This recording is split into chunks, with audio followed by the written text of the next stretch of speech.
Let us pray. Grant, O Lord, the men and women of our nation may devote themselves to the common cause, not seeking gain for themselves, but giving much and taking little. In this time of testing, we all know the joy of service and the discipline of self-denial, for the sake of him who gave himself for us, our Savior, Jesus Christ. Amen. Let's say the Lord's Prayer. Our Father, who art in heaven, hallowed be thy name. Thy kingdom come. Thy will be done on earth as it is in heaven. Give us this day our daily bread, and forgive us our trespasses, as we forgive those that trespass against us. And lead us not into temptation, but deliver us from evil. For thine is the kingdom, the power, and the glory, forever and ever. Amen.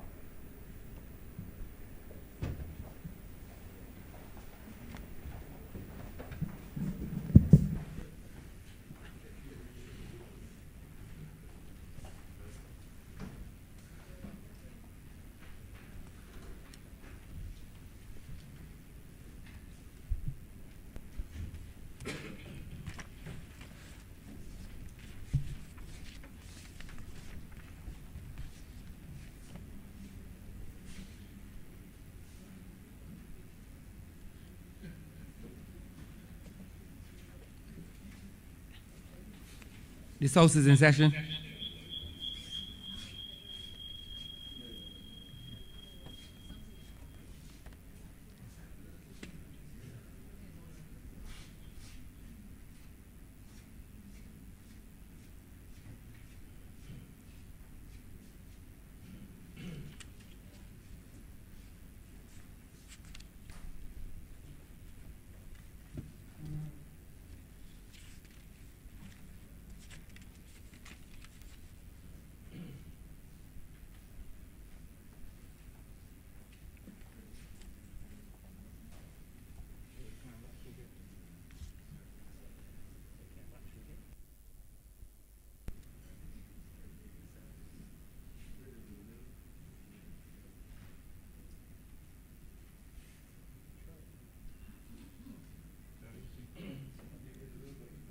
This House is in session. Minutes for the meeting held on Tuesday, May 4th, 2021, and Tuesday, May 11th, 2021 to be confirmed. Mr. Speaker, I beg to move that the aforesaid minutes be confirmed. Questions that the aforementioned minutes be confirmed. All those honourable members in favor, please say aye. Those against, please say no. We think the ayes have it. The aforementioned minutes are hereby confirmed.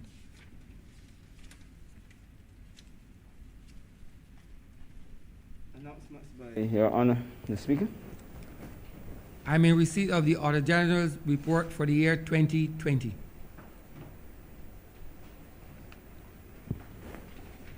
Messages from Her Excellency the Governor General. Petitions, papers.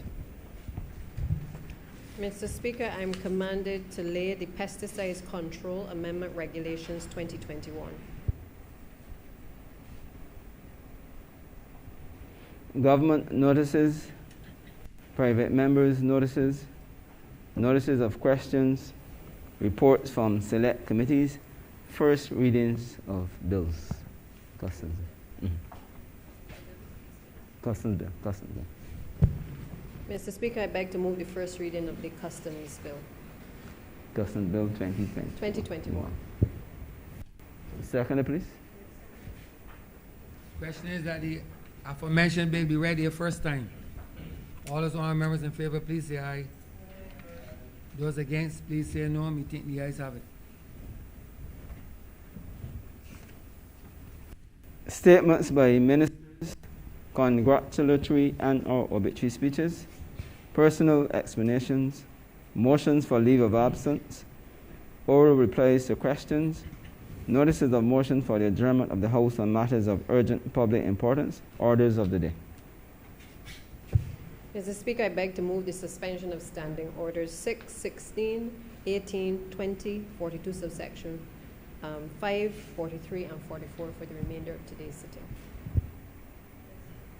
question is that the aforementioned standing orders be suspended for the remainder of the day sitting. All those honorable members in favor, please say aye. Those against, please say no. We think the ayes have it. The aforementioned standing orders are hereby suspended for the remainder of the day sitting. Government business, sir. Government business is the order of the day. Order number 1, in the name of the Honourable Minister of Housing, Lands and Maintenance, to move the passing of a resolution in accordance with Section 5 of the Crown Lands Vesting and Disposal Act, Chapter 225, to the approval of the lease of the 2 parcels of land, the property of the Crown, situate at Pine in the parish of St. Michael in this island, to TAB Building Limited for use as a car park. Honorable member for Christchurch.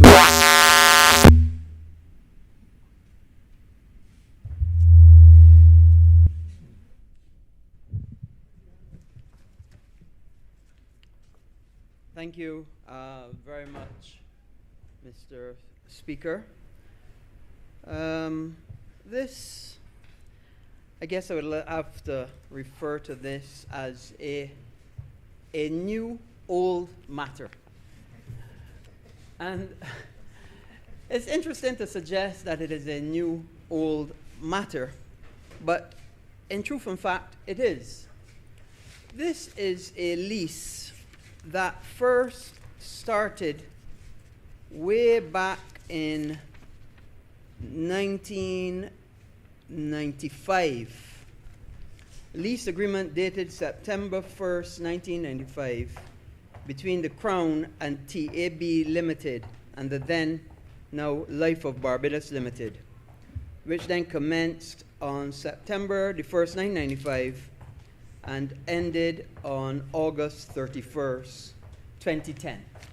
So this essentially is a renewal of a lease that had been in place from then.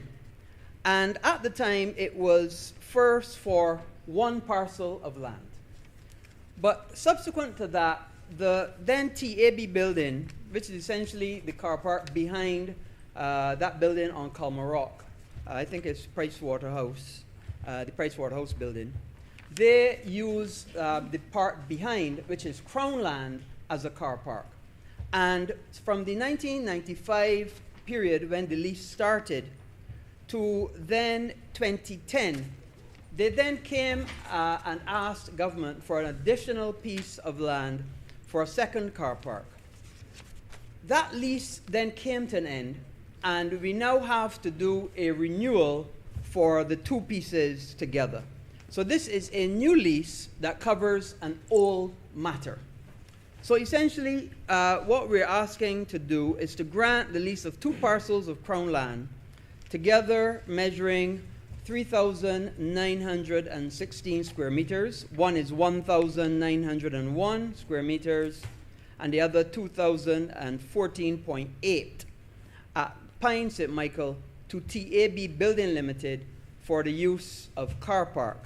And the rental will be $29,141.80 per annum. This lease we expect to run for 10 years with a rent review every 3 years and an option for a further renew for a further 10 years. Obviously, and of course, the car park is already existing, so I would not have to go into all of the issues that relate to the town planning process. The TAB building went through the town planning process quite significantly. In fact, the survey plan 429-2016 was prepared by the land surveyor Kevin Belgrave, certified on April 25th, 2016, recorded in Lands and Surveys Department on May 4th, 2016. So all the processes have been gone through. All of the areas have been confirmed. The resolution has been examined by the Attorney General and certified to be in order. The more important, though, and pressing matter of this resolution is, and I have to say that sometimes the Crown, in order to keep track of all of its lands and all of its leases and all of the various entities that has entered into leases or sales or whatever over the years is quite difficult and quite time consuming. And do we have enough ability and capability within the ministry or within government to keep track of all of these leases? Keep track of when leases come to end, when leases must start. How do we change, how we charge for things? Has the person who we've granted a lease to complied with all of the things that we've asked them to do? Have they used it for something other than we given permission to, that Parliament has given permission to? It is a huge and mammoth task. Indeed, as a simple landlord often has difficulty not only collecting rent, seeing that tenants comply, seeing that people are not trying to take up more of your land. And I'll give you an example. In a certain constituency in Barbados, in fact, in a certain housing area, we have people who try to expand and move their fence. Not the housing area people, but the people surrounding try to move their fence and take up land belonging to the National Housing Corporation or to government, hoping then that nobody notices, nobody recognizes, and then after a period of 10 years, come and produce something saying that we want something called adverse possession. Because nobody can come and tell us about this. We have now taken up this piece of land, we have maintained it, we put some sort of hut or fence on it, and now we could get it by adverse possession.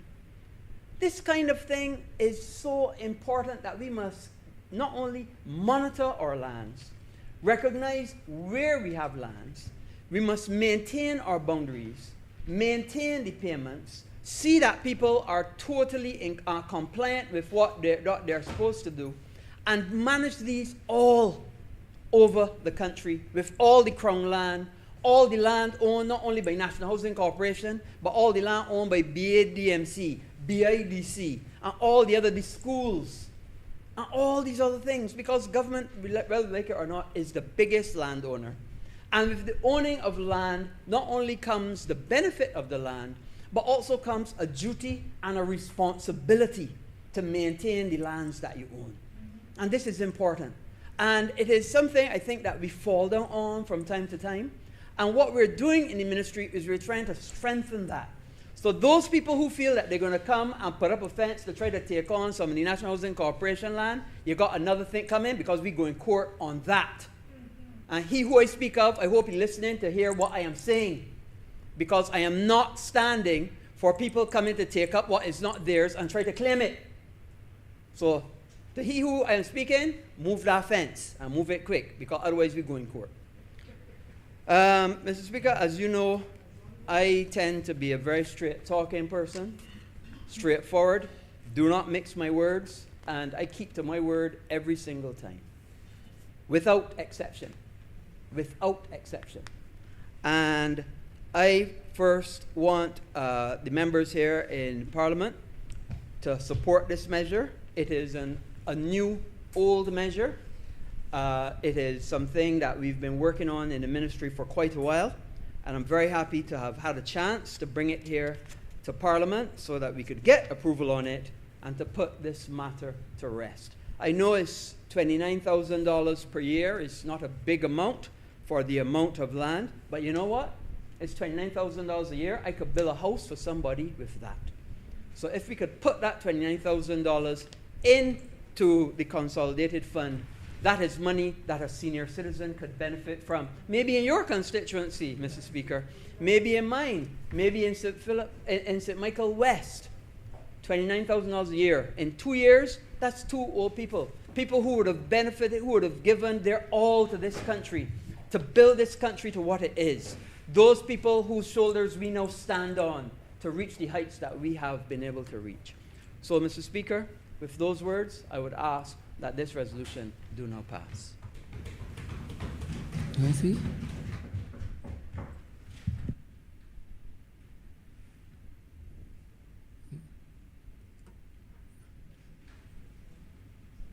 A seconder? Just a second, sir. The question is that this resolution do not pass. All those honourable members in favor, please say aye. Those against, please say no. Methinks the ayes have it. This resolution is now passed.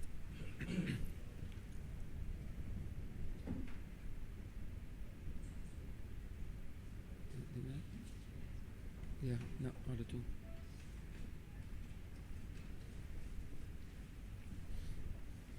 Order number two.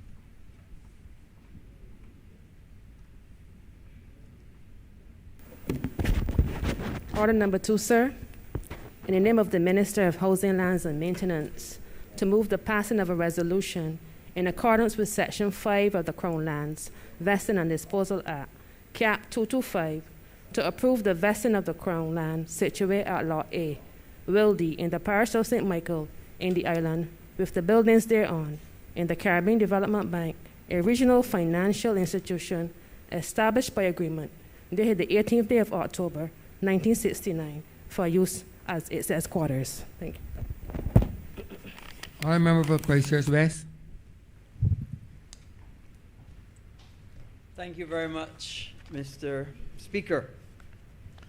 So, Mr. Speaker, if the previous debate was a new old matter, I would have to say that this one is a new ancient matter, because this now goes back to 1979, 1969, 1970, and it has had certain iterations in between there from time to time. This essentially, Mr. Speaker, is an agreement between the government of Barbados and the Caribbean Development Bank to be able to give them opportunities to be able to lease land for their headquarters. And this is now coming to fruition because the government, from the time the government of Barbados and CDB took in from June of 1970, the government agreed, and I quote, to keep the bank's requirements for space under continuing review unless and until the bank assumes responsibility for such requirements, and to make contiguous or other appropriate premises available to the bank as and when required. So the first part that was given to the bank, which they started, was conveyances in July 28th of 1983, and then again November 23rd of 2009, when the government conveyed 2 adjoining vacant parcels of land to the Caribbean Development Bank free of charge. So this now, this is one part of 424 acres which were conveyed to the Crown way back in 1969. So this land now is an additional portion that we are giving another 3.51 acres of Crown lands to the Caribbean Development Bank. I understand that the Caribbean Development Bank is going to expand their headquarters, not only providing, again, parking, but also improving the building and making it an even better building, of which not only the Caribbean can be proud, but us in Barbados, of having them headquartered here, can equally be proud. So this is another important lease that we've been working on for quite some time. And what we want to do is to get these matters recorded. So the lands on which the headquarters stand were surveyed by Mr. Anderson R. Allen, land surveyor, in January 2021, and recorded as the survey plan number 8021.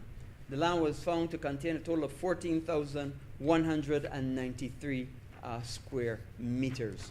So another simple matter, Mr. Speaker, I wouldn't want to think that the Caribbean Development Bank would not keep to its commitments and be able to develop the land completely in keeping with what the expectations would be of a good government and indeed a good financial institution. And I have no doubt that, that they will be totally in compliance with all town planning regulations, all the requirements of the lease, and everything associated. Indeed, the CDB has been an excellent partner for Barbados for a long time. They assist us with many, many financial transactions throughout all the government, and many ministries have been touched. And we're privileged to have them here, and we're privileged to be a partner with them to be able to build out not only Barbados, by extension, to build out the Caribbean. So therefore, I would ask, Mr. Speaker, that this resolution do now pass.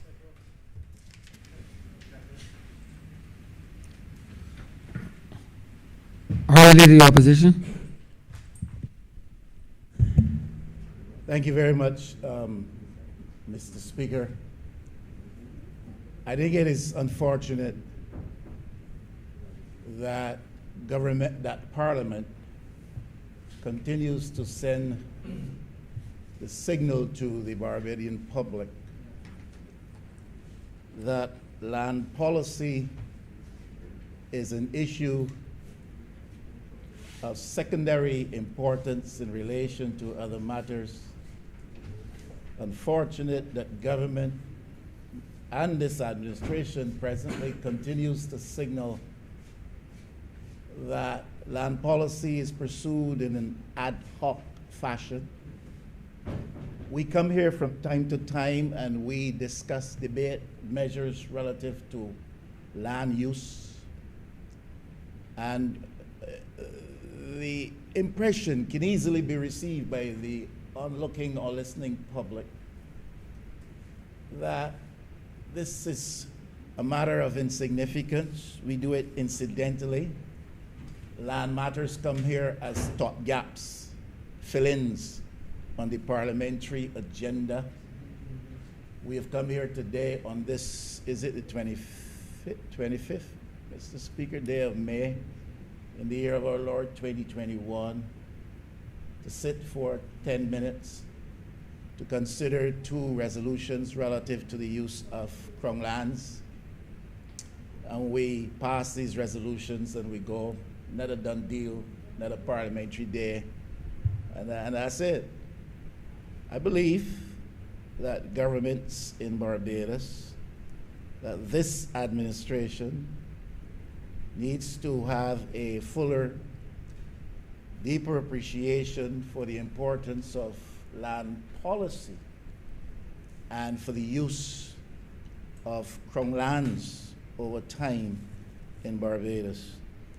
There is tremendous value attaching to land. Private developers know that. Private interests benefit significantly from that in Barbados and have done so historically.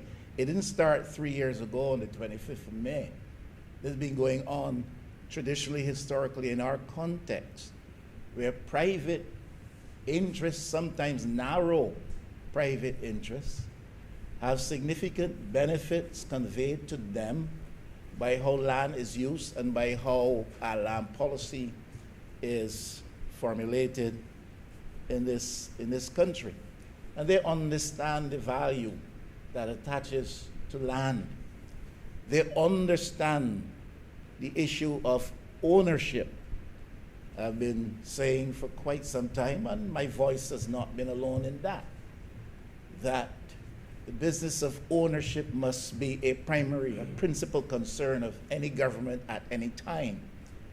I have noticed in recent days, I think I saw it reported that the Honourable Prime Minister was stressing the issue of ownership.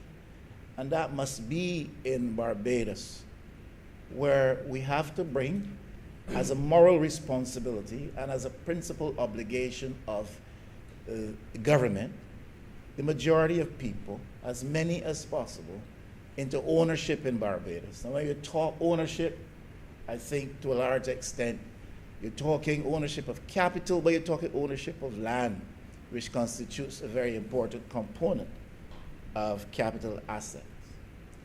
We cannot continue to see this as an incidental matter. We come here sometimes to have land transferred to this entity or that, whether it is a regional institution or private interests, and we've done it in both respects. The point I'm wanting to make here today is that land policy has to be viewed as a critical component of any policy platform of any serious government. And I don't know that this government has yet signaled that. I have attempted more than once to say my view. We want to bring people into ownership. We want to develop housing programs. We need to see a reformed, a revolutionized role for the state-owned housing entity, which we call the National Housing Corporation. And we need to see more robust attempts to bring people into ownership of land and thereby facilitate them with housing.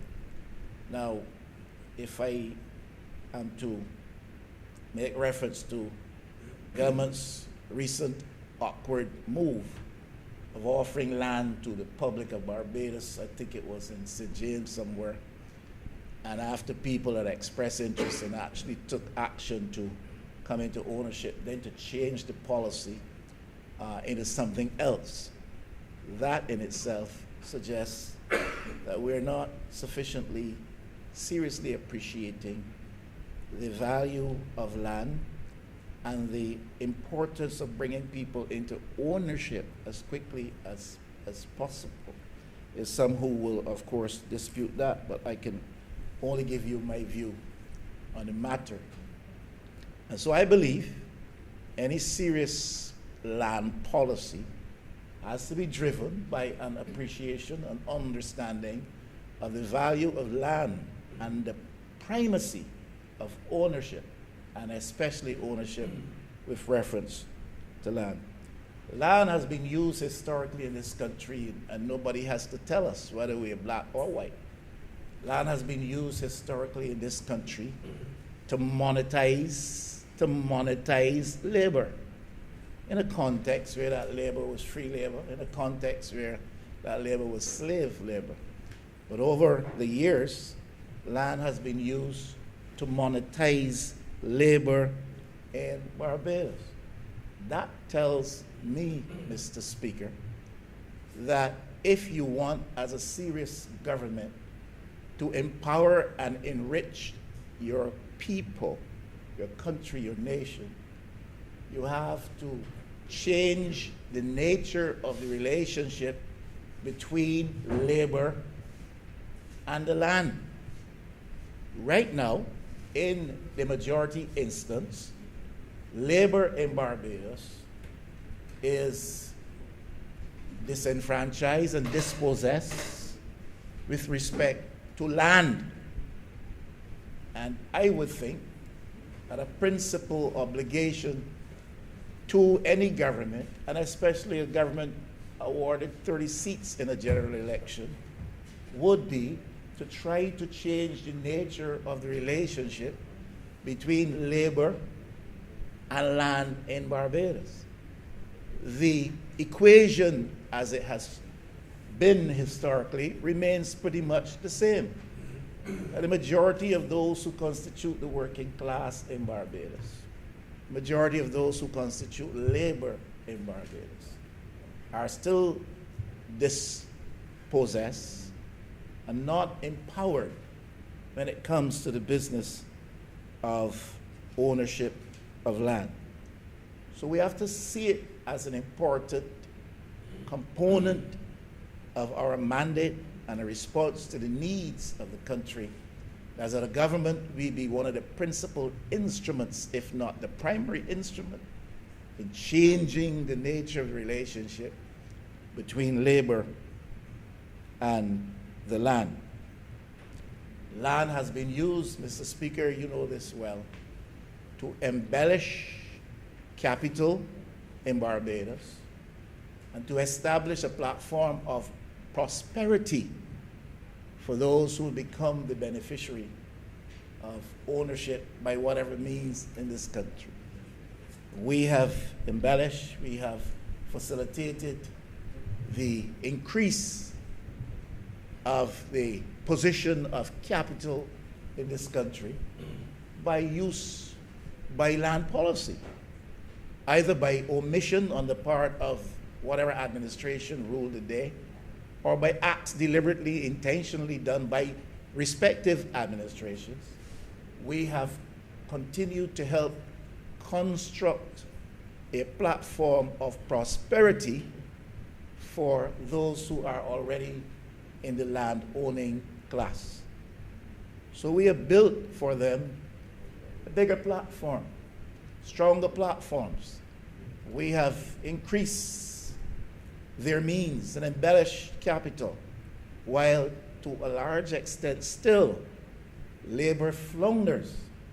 And in fact, in embellishing capital, we have helped to further what some people refer to as persistent poverty among the working class. You have a background, I think, Mr. Speaker, in sociology. You would have addressed your mind to these issues. You're a working class man. You represent working class communities across the Michael Central. You are familiar with this. And you know that part of the problem is that dispossession among working class people. That is why you have the persisting problem at Bellevue, or parts of it. And it must be perceived by a government with such numbers that we have to change that relationship to which I earlier referred.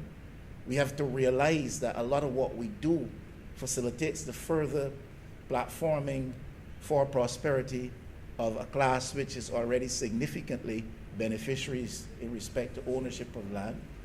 And we have been, perhaps incidentally, perhaps by our omission or by our commission, acts of commission, furthering the plight of the poor with respect to disposition, and institutionalizing further by our actions or lack of action, persistent poverty dynamic with respect to land ownership in Barbados.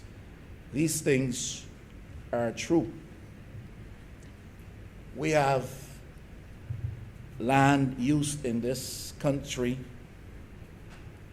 which facilitates the entrenchment, furtherance of a commercial or retail sector. And the Barbados economy largely, a large component of the Barbadian economy is retail and commercial activity. And land in Barbados has been used historically, and in even a changed context is still being used to keep people tied to a plantation economy system. Now that's a history. Come forward from the days of slavery, you go through a period of indentureship, you come to the now, and the sugarcane fields are barren. Bush has taken its place, and to a little extent, privileged construction has replaced the sugarcane, and our fields now lie largely idle. But the plantation economy system still remains. High component of it is commercial and retail activity, or import and sell activity. And land has been used to facilitate this type of economy. And a government must be aware that if we're to change the profile of our economy, if we're to change our economic profile, then we have to reflect very much upon how land is used in this regard. We cannot come to government and find things as they are, with institutionalized systems and culture repressing the majority of our people, frustrating their aspirations for upward economic mobility, and leave the office of government only having done the superficial things, the cosmetic things, which in themselves have not revolutionarily changed the context of the lives of our people. I'm simply saying that land has to be seen for what it is worth in terms of its value, and the use of policy with respect to land for its effective potential to change the plight of people and their relationship to the economy. Land has been used to help build the middle class in Barbados. It's not all negative, and I'm not here to say no government over time has done anything of significance to address land policy in Barbados. That would be totally dishonest. I sat on the other side once, and I know that things were done in a positive way to improve the lot of people. And I know that things have been done outside of that context of the other side to improve a lot of people in Barbados. But the question has to be asked, has sufficient been done and intentionally done to change the plight of people, to change the relationship of working class labor to the economy, to address the institutionalized systems and culture around the plantation economy that keeps poor people poor and helps to facilitate always a privileged few in their efforts to build upon that platform which already has been constructed. So we've seen a development of a middle class in Barbados, and that's positive use of land policy. And there must be more of this. And in recent times, in the last couple of years, with the COVID situation, the collapse of the tourism industry, and prior to that, with perhaps not the best and most prudent economic policies in the previous, under the previous administration, we have seen the erosion of a lot of the base and well-being that has propped up the middle class in Barbados, and that has been their experience. But land has been used, and we have got to reckon with, in terms of rebuilding what is lost among middle class elements in Barbados and expanding the middle class in Barbados, how we can make land policy work towards that end. Land is a highly valuable commodity when it comes to being in a position to have collateral, either to get into business activity or to build above and beyond that which you have been able to do at the moment. All I'm saying is we have to be very positive in our view about the value of land. And we cannot continue with the incidental, almost superficial, by the way, ad hoc, now and then stopgap filling approach to land policy that reflects itself when we come to the Parliament of Barbados. Land has been used very positively to change the character of both rural and urban Barbados. The tenantries program introduced by the Adams administration in the 80s, the tenantries program also initiated under the Arthur administration, 90s and so forth, served to really improve the lot of a lot of people in urban Barbados and rural Barbados through the Urban and Rural Development Commissions. People were brought into ownership of land, and you had plantation, tenantry land available to people in rural Barbados at 10 cents a square foot. And to the extent that Barbados had a lot of plantations historically in urban Barbados, people who lived in urban Barbados on what traditionally had been, historically had been plantation land, benefited from those very low prices and came into ownership. And on that, they were able to raise families, build houses, and the whole character and the aesthetic appearance of many communities in urban Barbados and rural Barbados has been changed. The message coming out of that is not only about the capacity to empower people, but it has to do with the business of urbanization. And any serious government about its business has to be concerned, especially in 2021, as to where it is going on a policy of urbanization. And I don't know that I've heard any clear definitive statement on that. Urbanization is a phenomenon that brings with it a lot of other very significant dynamics, some positive, some negative. You're a lawyer, Mr. Speaker, and you know these things. And I am saying your land policy must in some way take cognizance of a policy on urbanization, and I don't know that I have even heard a reference to such links in the mouthings of the government. Land has also been used to attract or to make more attractive Barbados as a jurisdiction for investment, and there's nothing wrong with that. But I am still solidly of the view that when it comes to the business of foreign investment into Barbados that necessitates ownership of land, that policy has to be prudent and cautious and well guided and must take serious cognizance of the impact of that policy or a particular initiative and investment with reference to how it affects the Barbadian population. So it is all right to use it to make yourself more attractive as an investment area for specific project or projects. But you can't do that without reference to how it impacts Barbadians and Barbadian communities.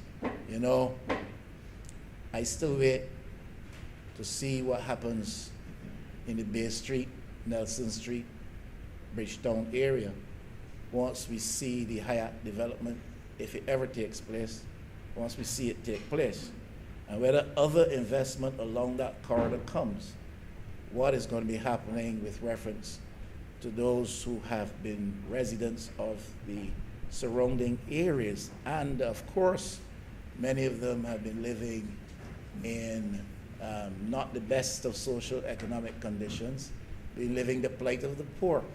But you are going to be creating a situation where affluence and all of the aesthetics that come along with that and all of the other logistical considerations that will accompany development along that area will clash and conflict with traditional dynamics of poverty existing side by side. I wait to see if the plight of the poor will be improved or if the poor will be dislocated and disadvantaged in the interest of facilitating those who are better privileged. Now, I really don't want to be too long. I think the members on the other side are anxious to get out of here. And I don't want to create any discomfort for the Honourable Minister of Housing either. There have been some complaints coming from certain quarters about the marginalization, the exclusion of the National Housing Corporation with respect to the award of contracts which have to do with housing and land projects, one or two of which are in prominent focus at this time.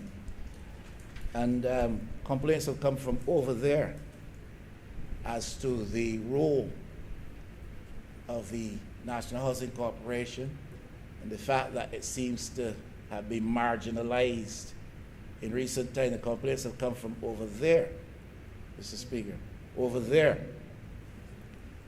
on that matter.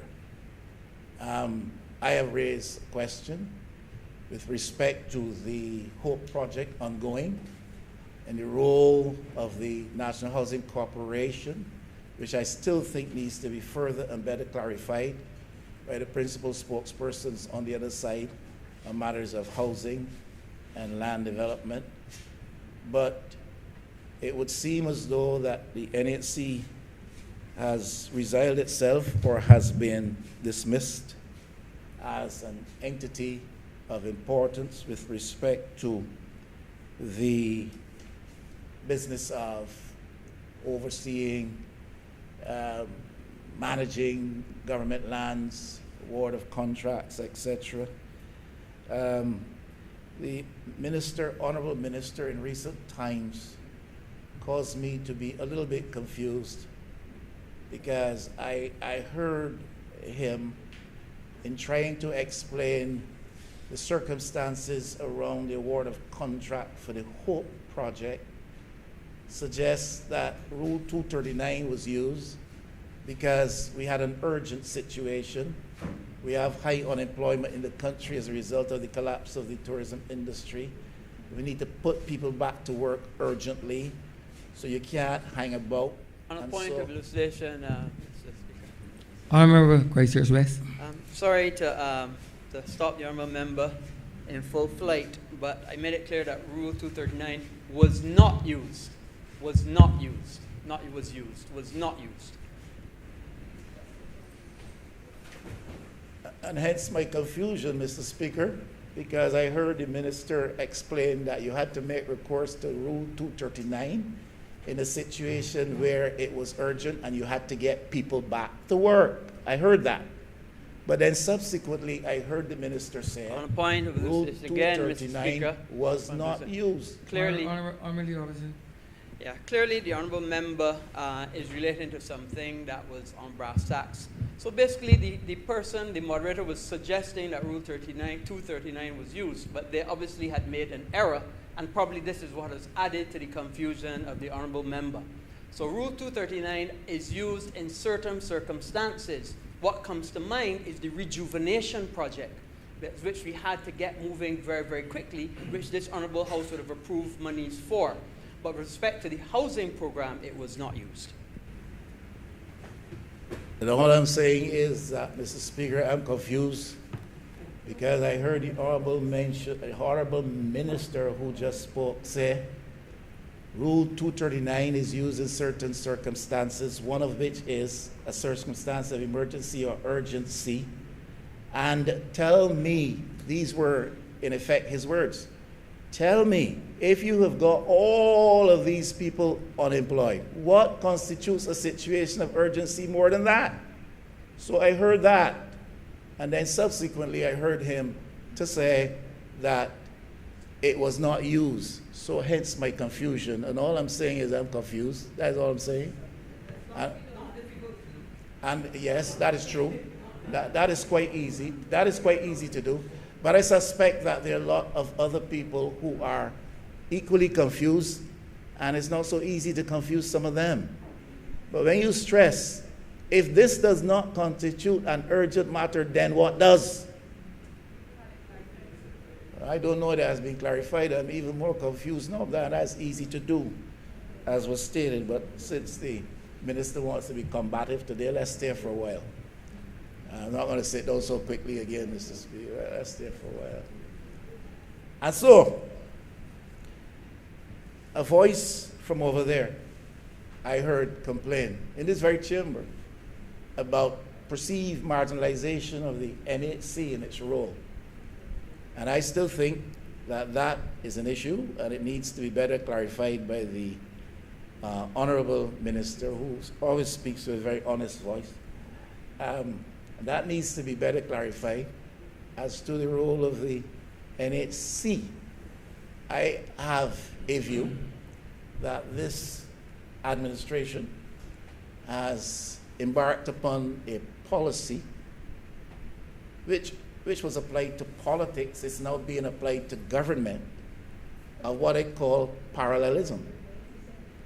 Parallelism. And that is, Mr. Speaker, in an effort to create a context for better control, in an effort to perhaps get around regulations a bit, in an effort perhaps not to subject yourself to as full as scrutiny as perhaps you would desire. You create parallel entities because you want to achieve political ends as well as governmental public service ends. So you have your National Housing Corporation, but you create an entity called HOPE. And HOPE does, in the immediate instance, what NHC perhaps would normally do if it were in a position so to do, and the question has to be answered as to whether or not it is. And then the further question is, beyond hope, what next? Will there be more hope? Will there be greater hope? Will there be new hope beyond hope? So what is the future role for the NHC? And are we creating a parallel entity which perhaps we can better control, better influence, better serve not only public service ends, but serve political ends as well?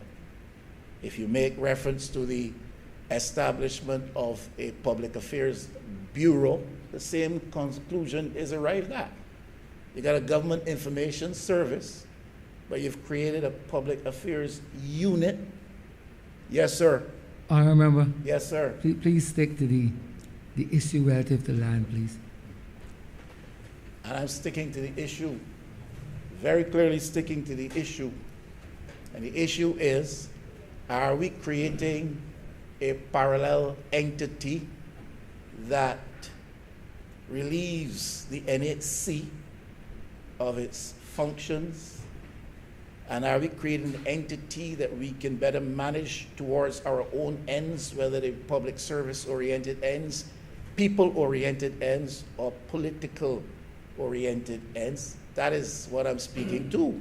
And I'm illustrating that by reference to the establishment of a public affairs unit, when in fact you have a government information service. So are we seeing an embarkation upon a path where we will have these parallel entities created in Barbados? So, Speaker, there must be full disclosure when it comes to the business of transferring Crown lands to private interests. We have here before us today CDB, which is a regional institution, and I suppose no problem with that. There is also transfer of property to private entity. I don't even believe there's an issue with that, but I'm speaking in the wider context of things. There has to be fuller disclosure when it comes to these matters. I heard a voice from that side also question the business of facilitation terms when it comes to transfer of Crown lands into the ownership of private interests. If you reference again the HIAC, Mr. Speaker, we were told in this chamber that government was going to relieve the previous owners of the property on Bay Street, Tiny Tots and Merchandani and Miss Ram. Sorry for calling that name, but I'm just trying to identify the property, not saying anything about her.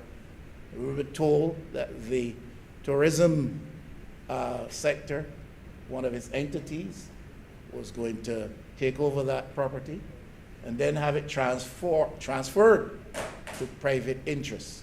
Now, nobody is saying necessarily that that is illegal, criminal, immoral, or wrong. What I am saying is that when you are involved in matters like that, because if the state acquires it from the owner, whether under duress or otherwise, when the state legally acquires it from the owner, it becomes state lands. But then you facilitate the transfer to private interest, then the people of Barbados should get to know what are the terms under which this transfer of title and ownership, these things are facilitated. That is all I am saying. I don't know that it has happened fully with respect to the prospective HIAC development. I don't know that it is happening fully with respect to the Hope project, any aspect of it at this time. These are some matters I wanted to raise. I don't want to talk anymore today about the Hope project. I have about 8 or 9 questions there on that. But the minister, Honourable Minister, has signaled to me he doesn't want to be here too long today, and so I am going to quit.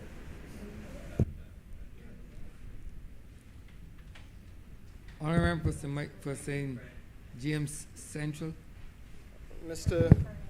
Speaker, sir, I rise to enter this debate, and I welcome the opportunity to do so, sir, because that which was said previously by the Leader of the Opposition presents a glorious and I think a necessary opportunity to put some context to that which is happening with regard to housing and the use of land in Barbados and the general policy of the government.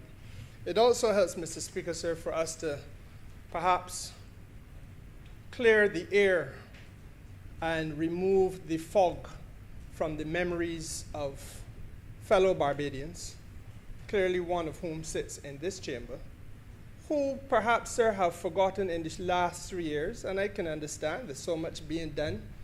You may become a little bit overwhelmed and begin to fall victim to a convenient form of amnesia, where you forget that which transpired in this sector of housing and use of land in Barbados during the course of the period of the administration of this country under the Democratic Labour Party.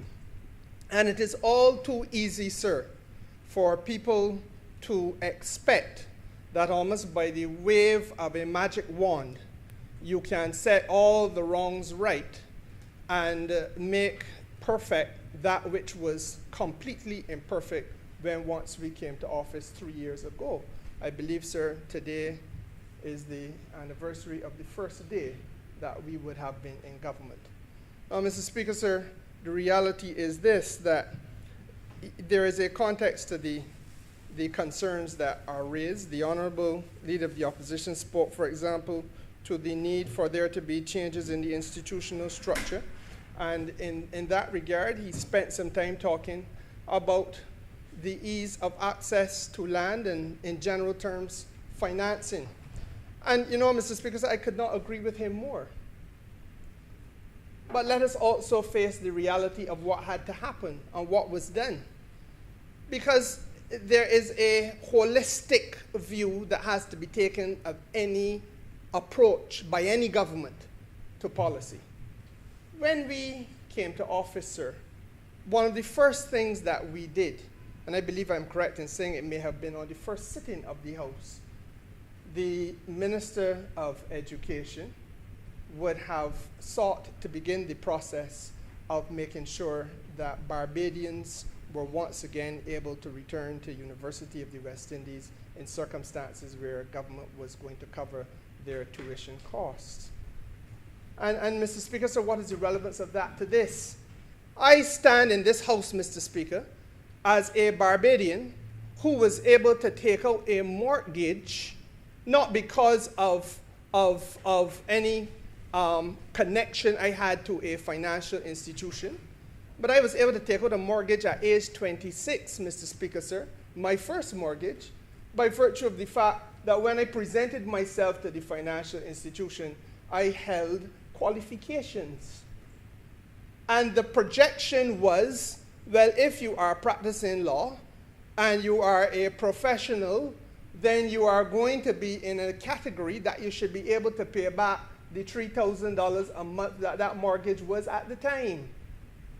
It could not have happened, Mr. Speaker, sir, were I not able to graduate with the certificates in my hand. And what people fail to grasp very often is that there was a fundamental improvement in terms of the opportunity presented to our young people, a generation that would otherwise left to the policy of the last administration, a generation that would have been bereft of that opportunity had the opportunity restored. So I begin on that note, sir, of personal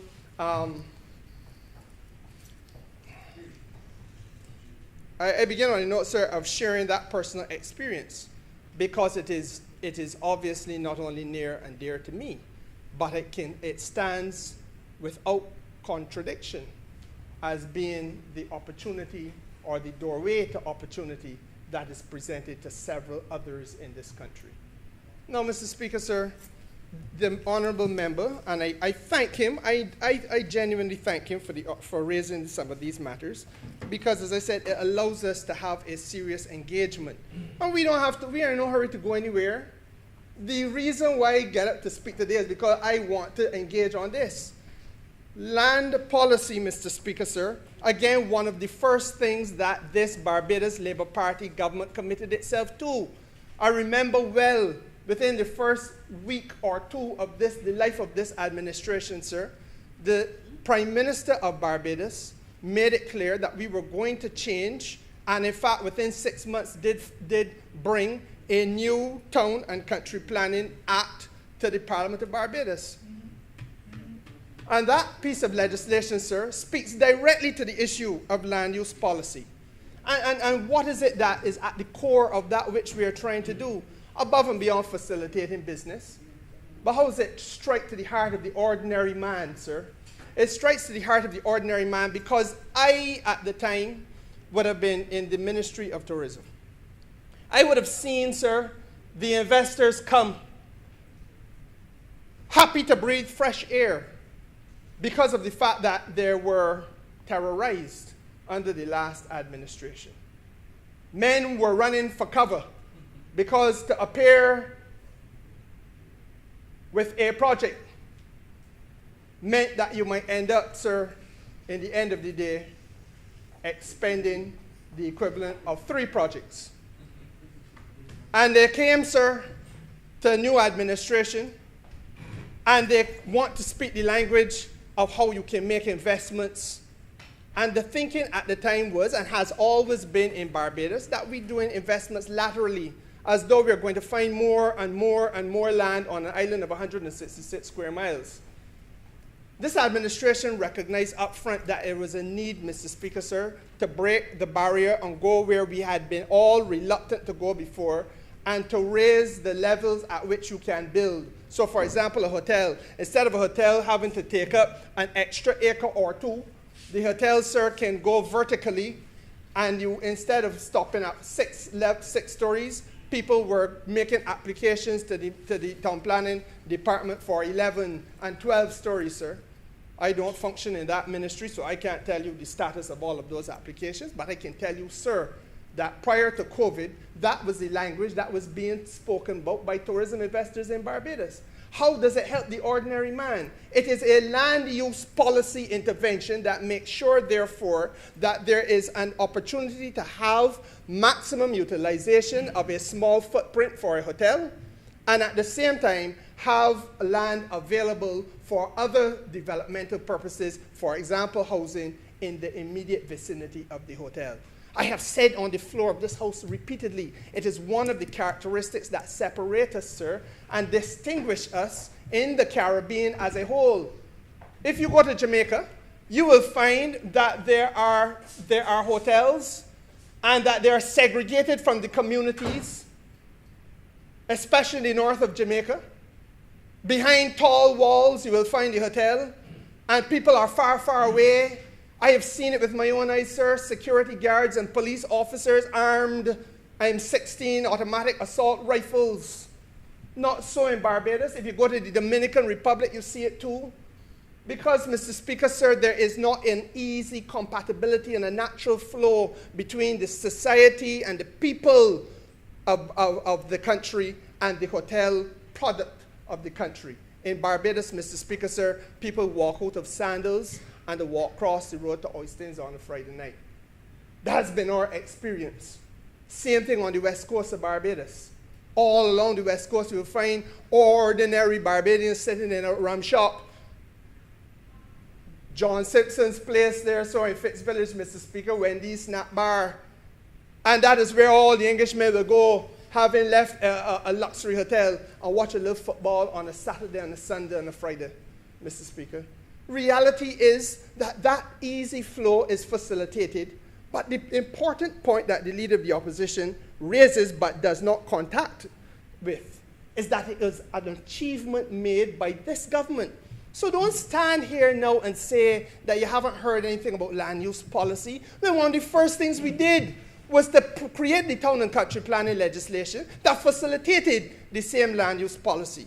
I'm not talking about a plan. I'm talking about a piece of legislation that was passed in the Parliament of Barbados within the first 6 months of the life of this administration, sir, when the Leader of the Opposition sat where he now sits. Now, he may be tone deaf to that which we said. He may have convenient amnesia. He may be, sir, in a situation where one becomes punch drunk.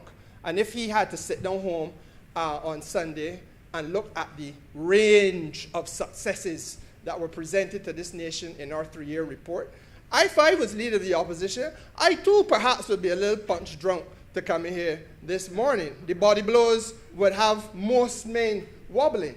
But that does not give an excuse, Mr. Speaker, sir, to create your own facts.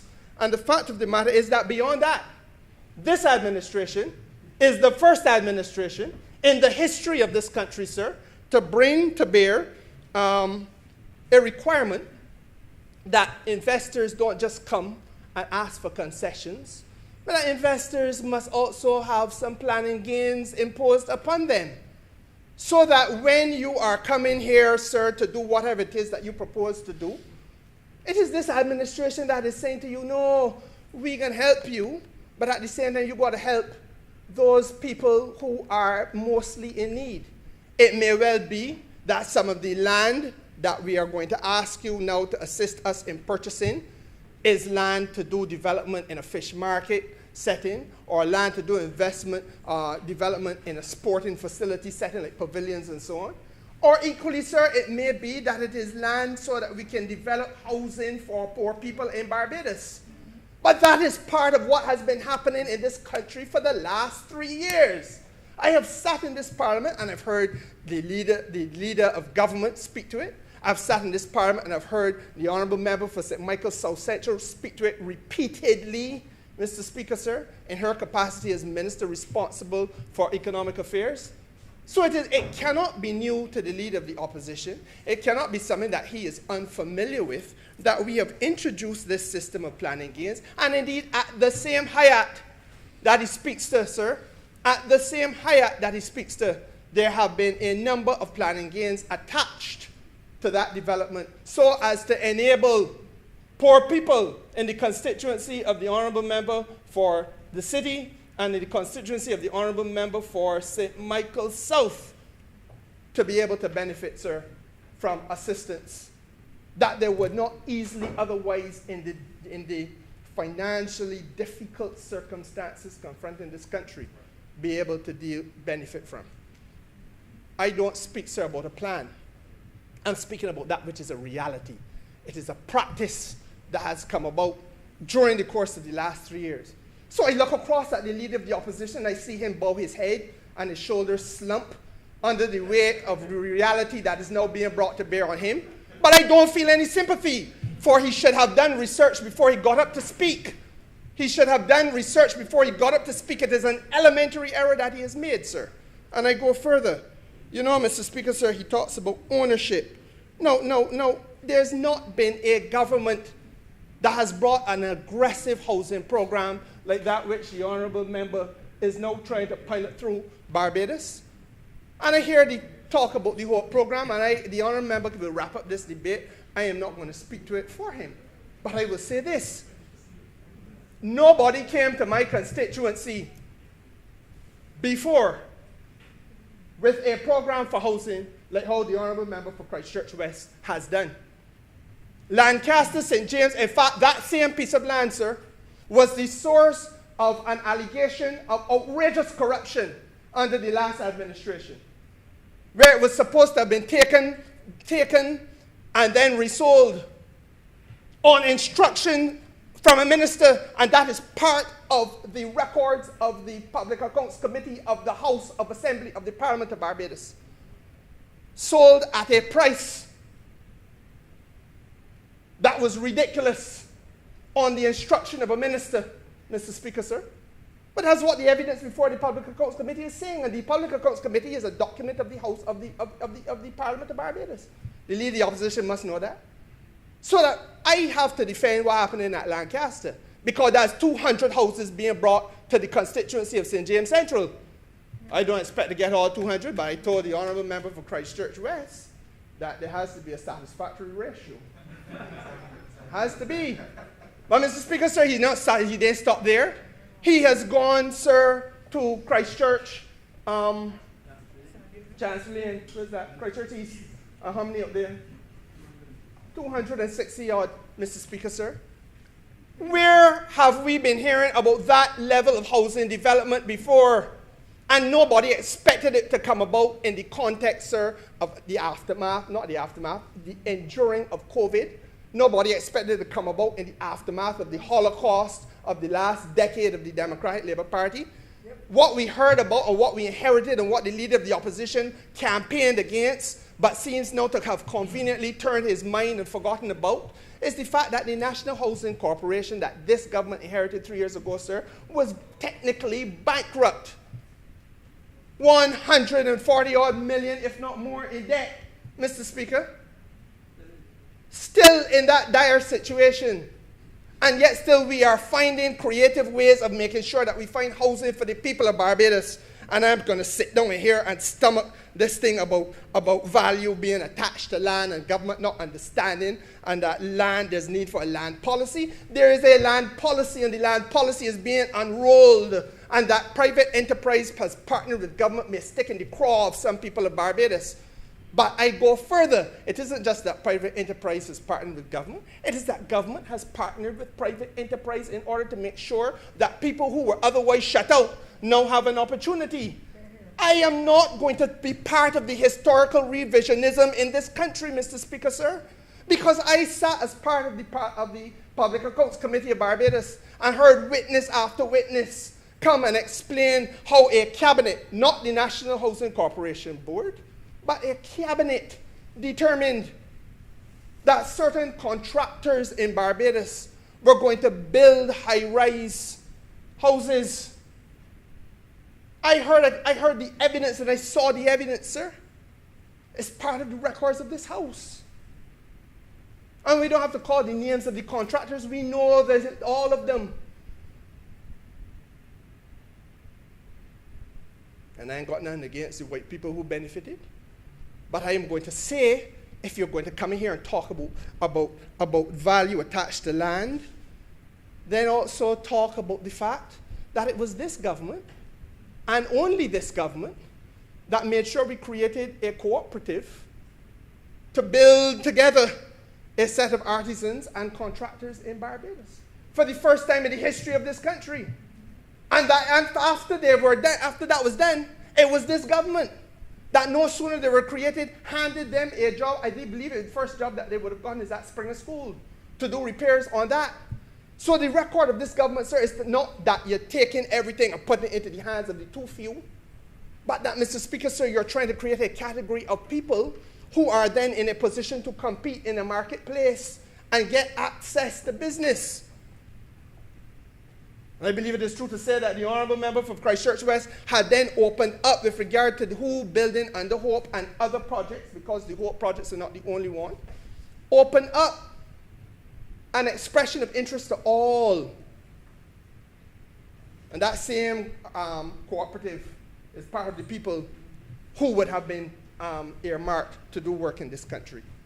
A complete transformation to what took place in the last 10 years when men sit down in a cabinet room and determine that they're going to hand to one or two people in Barbados all the construction work in this country, sir.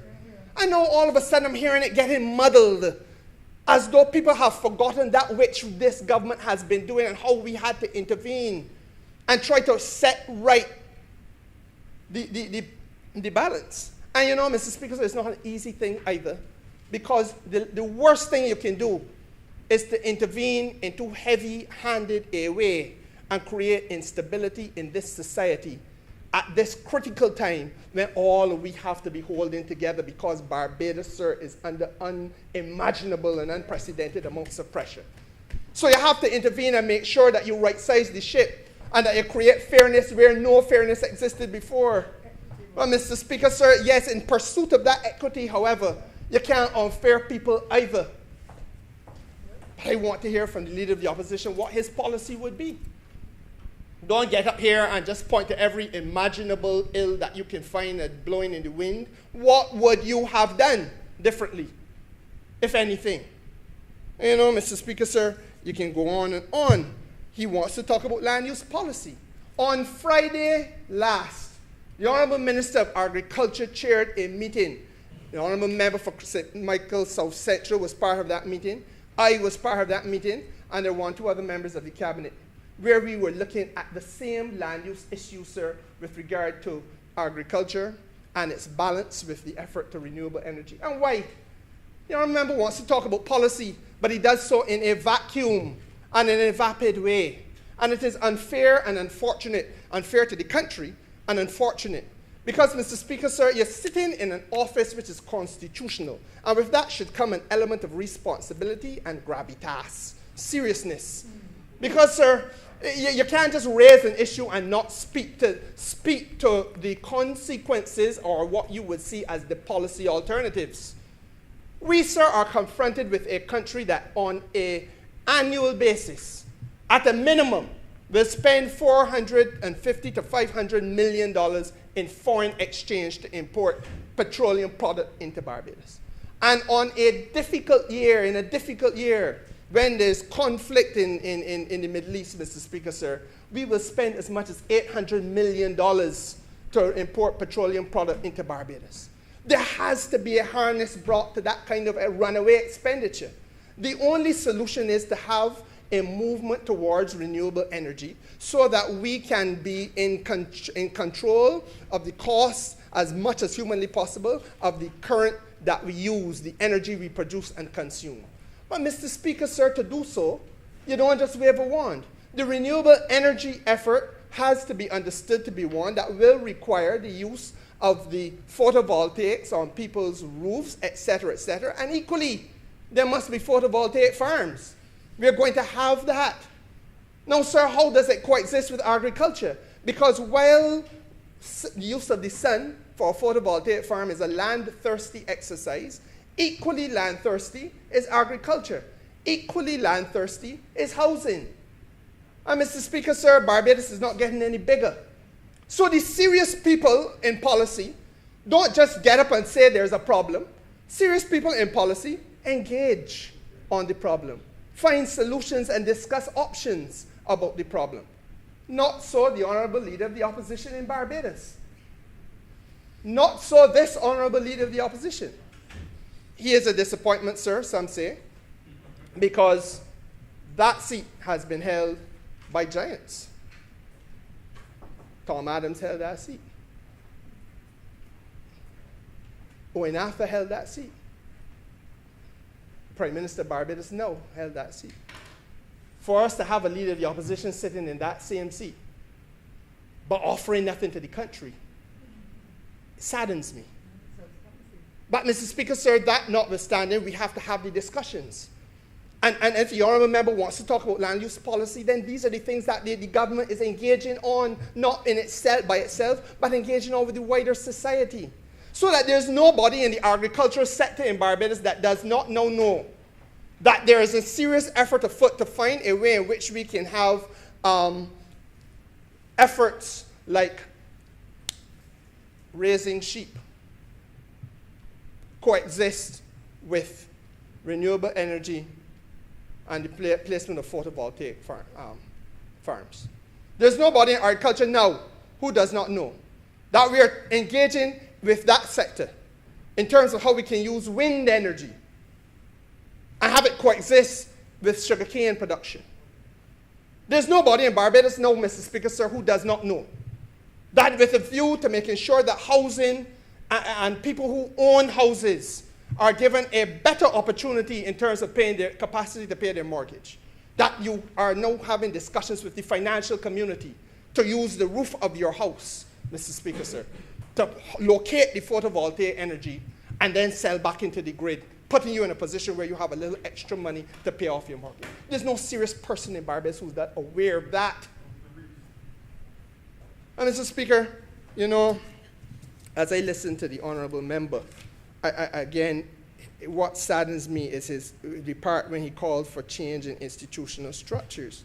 Now, it's almost as though he caught himself after saying what he said and made reference to the fact that it is this government, not this administration, but certainly the party in government, that created both a rural and an urban development council.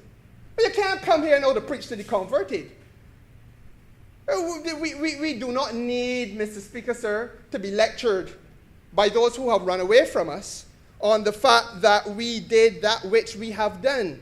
It is a fact that we created the Urban and Rural Development Council, Mr. Speaker, sir, and it is a fact that at the focus of those two enterprises has been institutional reform. And what is it that they do, Mr. Speaker? I remember commission. Yes, commission. And Mr. Speaker, sir, what is it that they do? You know, in my constituency, there are people in Fitzvillage, St. James in particular, who have been able to get title to houses, title to land. Erstwhile, there were tenants. Today, they are title holders, landowners in their own right because of the intervention of the Barbados Labour Party, Mr. Speaker, sir.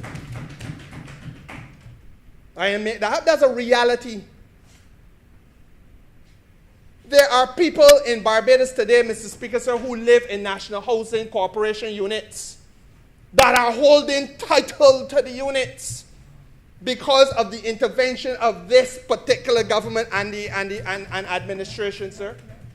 So what institutional reform are we being lectured about when we have gone there where no other government in the history of Barbados has been able to go before us? I don't understand. It is the start of summer. I can't call it midsummer's madness.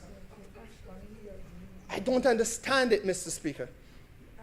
And then it is as though we forget that when we came to government, we found 109 squatters just east of Grantley Adams International Airport. People who lived in the most unfortunate of conditions. People squatting in circumstances where there was limited or no running water. No running water. People who were borrowing electricity, automatically in danger of massive fire hazard. People who should not be living in the circumstances they were living in, Mr. Speaker, sir, in 2018, far less living in those circumstances at all. They were living effectively in a dump. And this Barbados Labour Party has intervened and lifted the plight of those squatters in the teeth of protests coming from certain opposition sources in this country,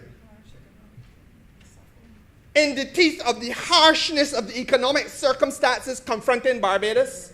We took out all 109 of those squatters, Mr. Speaker, sir, and have them located now in places like Carpenter's Glade and Parish Land Extension and so on around Barbados, because they are human beings and they must be treated as human beings should be treated in a country, sir. Or the process of locating them is ongoing. And it is, I have no difficulty because I understand opposition politics. I have been there and I have done that. I have led the, what is the office called? Lead of opposition business. Mr. Speaker, I know the need to engage. But Mr. Speaker, I have always felt that you engage in a manner that is sensible and developmental. You don't just get up and engage for the sake of engaging without knowing what you're engaging about. There is no way, there's no shape, there's no form. What we were treated to today is the most unfortunate set of amorphous absurdity that has ever been descended upon, vomited out on the floor of this house. And Mr. Speaker, sir, how can you be calling for recognition of the value of land when a government stands up and in the teeth of all criticisms says, look, we understand that we cannot send and we will never send a signal to people that you just come and squat and expect to get benefits. We said that clearly. But equally we say that we have to correct inhumanity and subhuman conditions where they exist. And that if we continue to allow that which was happening just east of the airport to continue to happen, you are asking for colossal disaster and there must be an intervention. And part of what government is about is to make hard decisions and make difficult interventions because you're doing so in the greater good of the people. We took that position, not for the only time, because it was only a few weeks ago that same kind of principle was applied when we had to close down a certain recycling, when the chief fire officer made it clear that he closing down a certain recycling enterprise because it was compromising the safety, sir, of how many people in that neighborhood?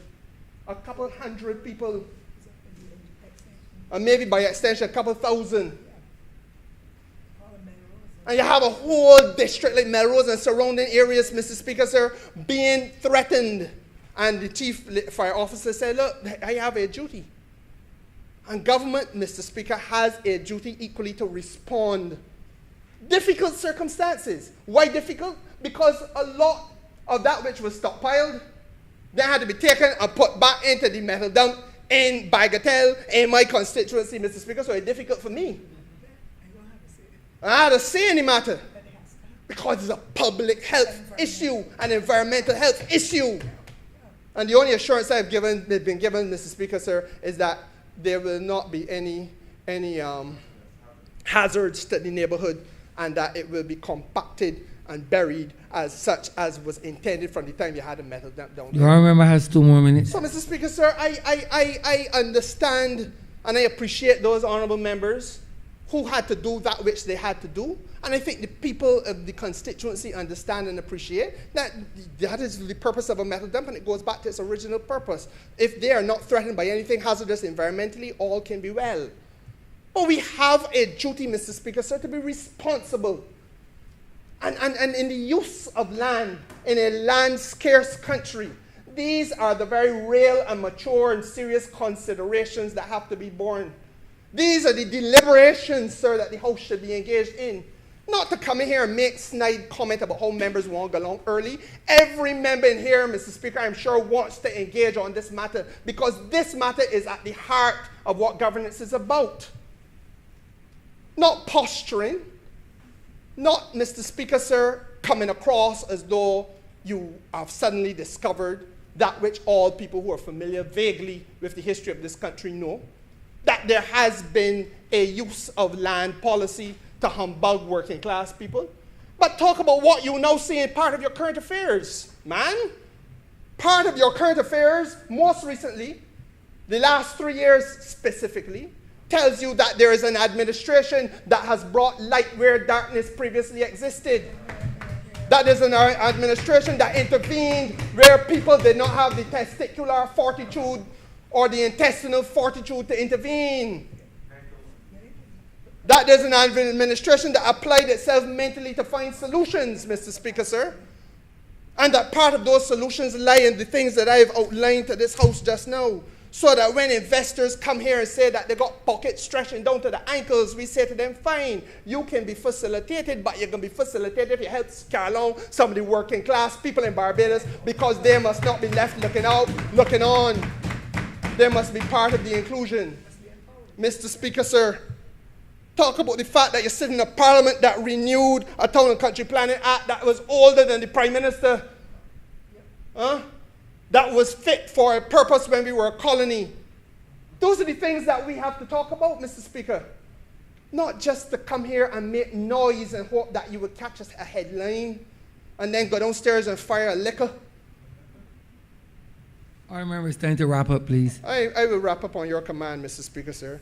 I'm sorry I didn't speak earlier because I really would have enjoyed another hour at this. I am obliged to you, sir.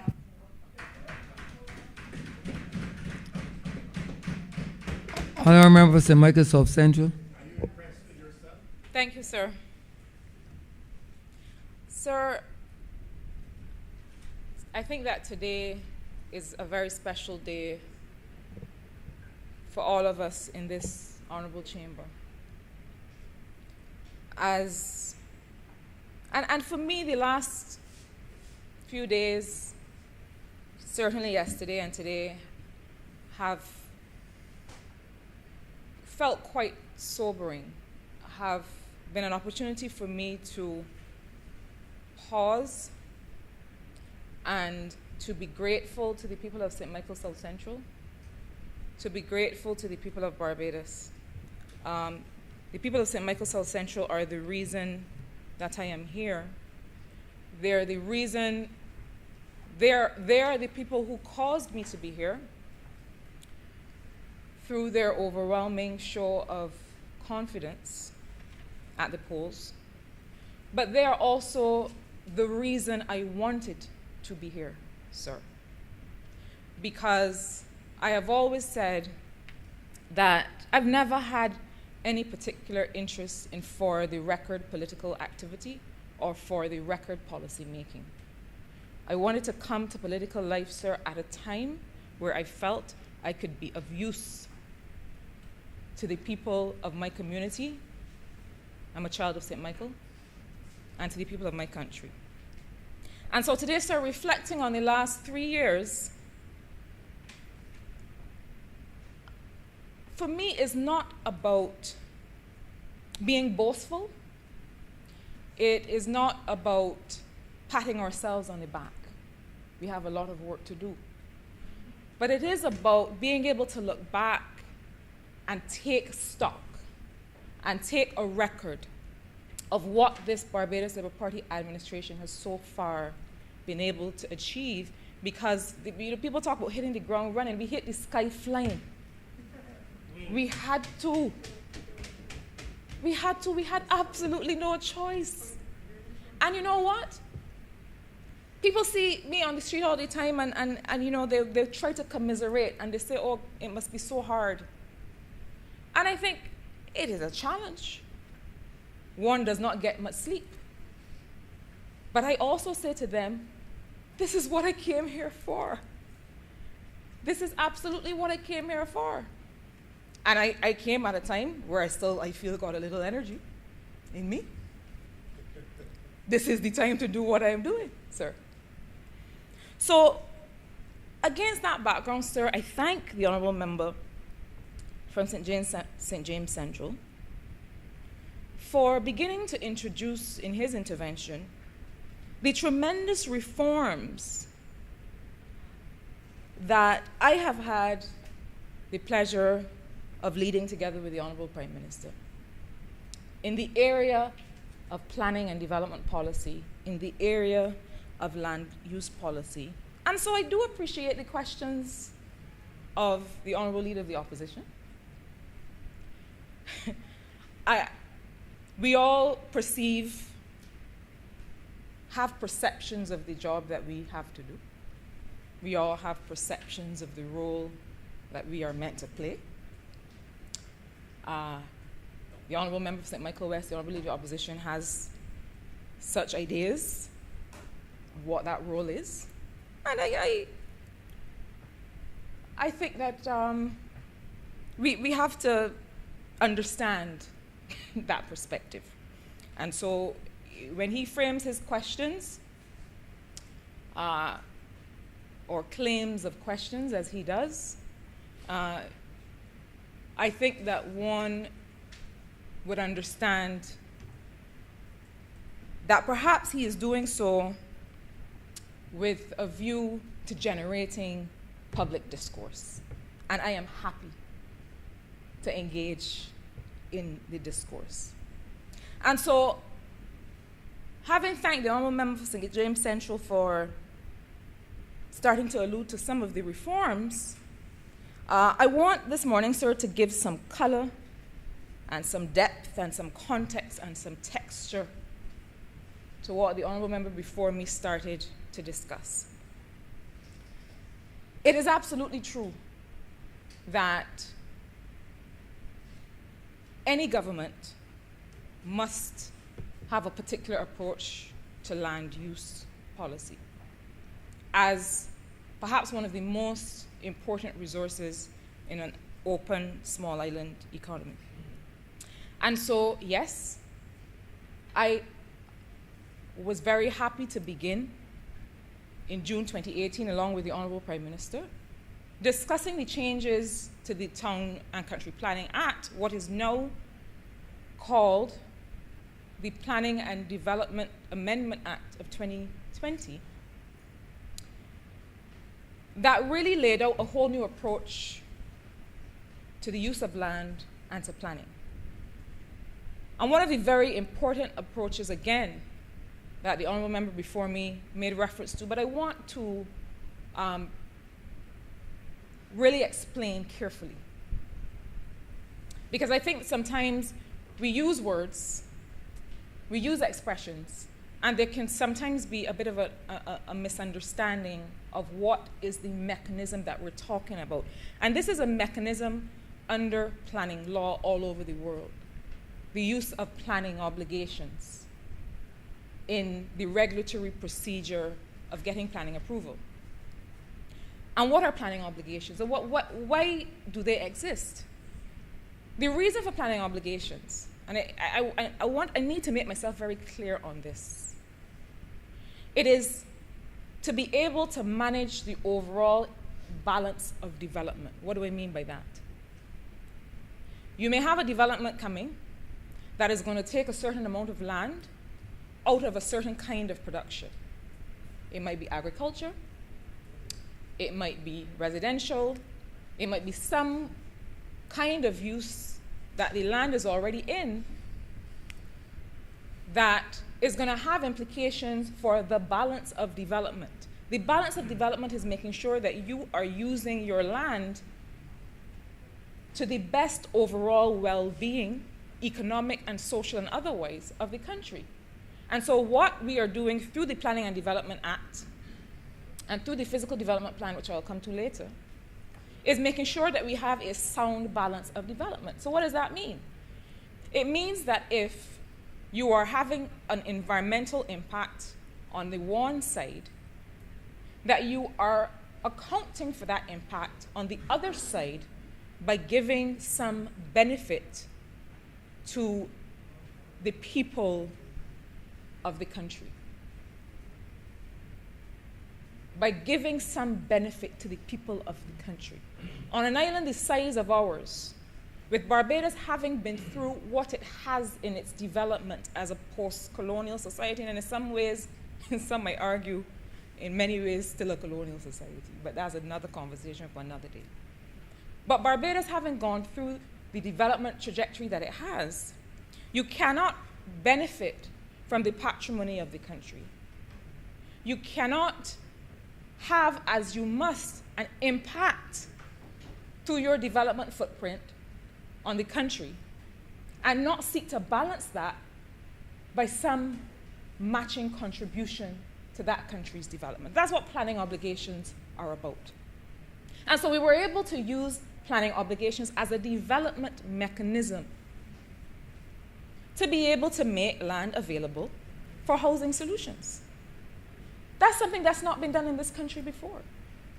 That's something that in June 2018, we knew we had to do because we all know how large the country is, sir. Now, we started the discussion on the building out of the islands, seeking to create some more space. But the fact is that in June 2018, we had the land that we had, and we had to make use of planning obligations in order to be able to make land available for housing. We've used planning obligations, for example, in the case of the Hyatt development, and I don't want to speak in too much detail to something that is still the subject of legal agreement, but I don't think it is any secret that the whole point of having a discussion on how the Hyatt should develop is to be able to say that this development is a part of government's overall plan for the development of the urban corridor in Barbados. It was not just, and it is not just, should I put a hotel there or should I put a hotel there? And the Honourable Member for St. Michael West, the Honourable Leader of Opposition, knows this because these conversations started when he, or before he, saw it more useful or beneficial, other words one might use, to go in another direction where he now finds himself. But he was a part of those conversations. And so he knows that these conversations have been driven by, not by a developer coming in and saying, I want a hotel. But these conversations have been driven by this government's mandate and absolute priority to see the development of the urban corridor in Barbados. And so any hotel development that finds itself a part of that must contribute to that urban development, to that urban regeneration. When in April 2019, sir, I was given the privilege of leading the Tourism Investment Forum, what we said to all the developers who came at that time was, listen, I hate to put it this way, but your project is important, but it is incidental to, it is a part of the urban regeneration for the people of Barbados. And so the Hyatt planning obligations include everything from making sure there's space for cultural entrepreneurs, to making sure that we have certain agreements regarding how workers in those communities are going to be engaged. And so, I mean, let's not pretend that these questions have not been answered, that these questions are not going to be answered. I have no objection, once the project is going, to anybody being a watchdog and making sure that these things are happening. I think those things are important. I think it's absolutely important to hold developers accountable to what they say they're going to do to develop the communities around them. Go for it. I would submit that that's the role of an opposition, to actually base your remonstrations in fact rather than speculation about what might and might not be done. There's another development, sir, that is contemplated and has received planning permission in the north of the island. And as part of the planning obligations agreement with that development, it will see that hotel investing in the regeneration of community playing fields, in making sure that we are able to maintain the drainage solutions in those areas. And what we've said to developers is the following. We expect that we will have, in the case of Bridgetown, a Bridgetown Urban Rehabilitation Fund. In the case of Whole Town and the North, a similar fund, to which developers can contribute to make sure that there is the ongoing maintenance of common services like drainage and so on, that actually are very heavily impacted by major developments. This is how we have sought to use planning obligations, sir, to make available land for affordable housing solutions, to make sure that developers are contributing to the maintenance of common systems on which their development will be drawing and having an undue stress on the sanitation system, on the water system, and so on, to make sure that these developers are investing in the employment opportunities, the cultural activity, and the communities around them. And you know, there has actually been no resistance. Because I think developers now in 2021 realize that it is more beneficial to integrate with your community than to seek to be apart from it. And so, sir, planning obligations is a part of the new planning and development legislation. It's something that is a mechanism that demonstrates foresight. It demonstrates an approach to planning that we had not seen before. But I want to go further on this matter, sir, of land use policy. Now, the Honourable Member for St. James Central again made reference to a meeting that has been a part of a series of consultations on the physical development plan. The physical development plan of Barbados is where all of these issues of land use converge to be laid out in a very clear map, to be laid out together so that the people of Barbados can see this is the balance of development across land and water, across agriculture and water and energy and housing and commercial development and any other activities in which the people of Barbados would want to place their productive efforts. It is in the physical development plan. And so the meeting that the Honourable Member referenced that took place last Friday, and I want to thank the Honourable Member for, the Honourable Minister of Agriculture, the Honourable Member for Philip South, for honouring my request to advance that discussion, because as the member who has responsibility for making sure we finalize the physical development plan, I don't mind saying to you that I have been, my mother used to use the word gibbeting. I don't know if the young people in here would know that word. But I have been after colleagues to make sure that we have these strategic conversations, and colleagues have thankfully obliged because they're having similar discussions in their ministries, in their sectors.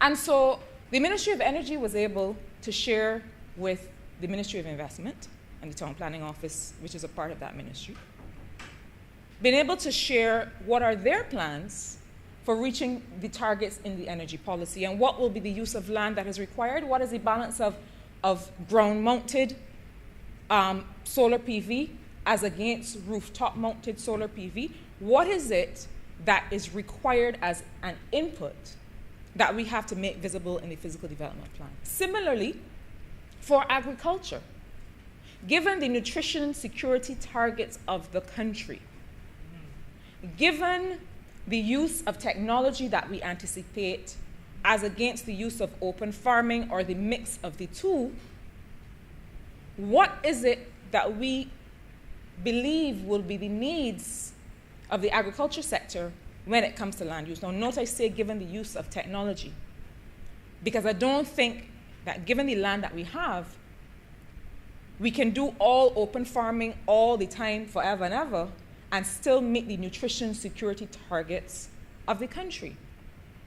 But part of that conversation is, given the competing interests, I don't think it's unfair to call it that, competing interests of all the sectors that require land, what is the best balance that we can find? And that does include seeing what are the agricultural activities that can coexist alongside energy. That is one of them. But we also have to bring in the plans, sir, or the work of the water sector, and sanitation, and climate resilience, and environmental protection. These are all things that hang together. These are all things that are considered together in the physical development plan. Now, we have a 2017 draft, and you know, if you go on the town planning website, you will be able to see the draft physical development plan of 2017. It is a very good document, sir. But here's why it is being changed. It is being changed and is being updated with all of these policy considerations that we've been having consultations about. Because this Barbados Labour Party administration has come with so many transformational reforms in the last 3 years that they now have to be reflected in a revised physical development plan. There have been so many updates between the urban regeneration, the urban renewal of Bridgetown and the Greater Carlisle Bay Area, and the changes to the agriculture sector, and the changes to the energy sector, and the ways in which we are approaching housing. There have been so many transformations in policy that we are now producing a Physical Development Plan 2021 that will be the subject of public consultations with the people of Barbados. Now, the people of Barbados have seen the 2017 PDP. It is a good starting point to be able to discuss this transformation. But it has to be updated to reflect all of the things that we are now doing, to reflect the new approaches to housing, to reflect the fact that we expect to see the greater use of technology in agriculture and agribusiness, to reflect the fact that we are now going to be seeing the use of all kinds of different approaches to making sure we have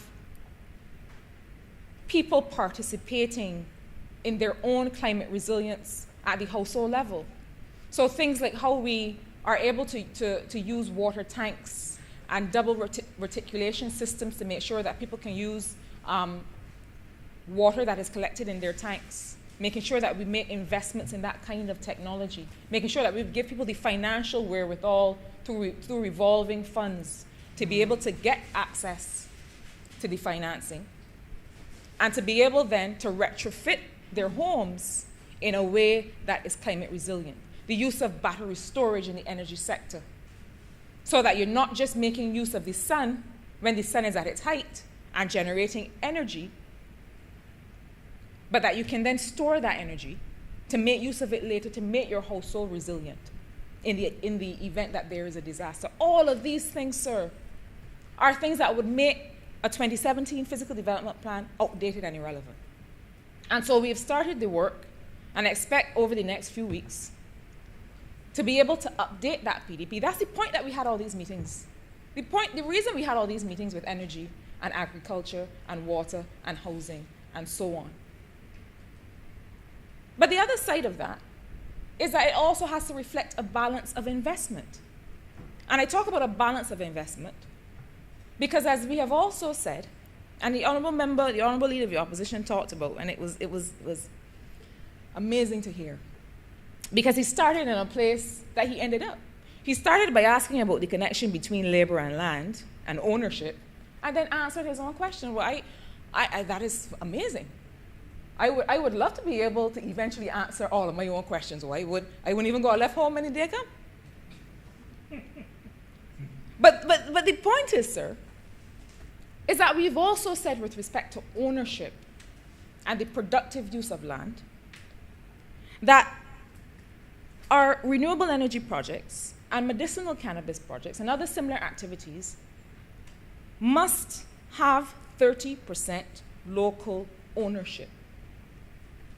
And we understand that is, you don't just say and it happens so. And so we've said, even if we have to set up a special purpose vehicle for government to be able to facilitate that ownership so that regular Barbadians could take their money from getting less than 0.1% in the bank and put it into the growth and development of the country, we as a government are going to facilitate that SPV or whatever are the governance mechanisms that are required to do that. That is how we are connecting land use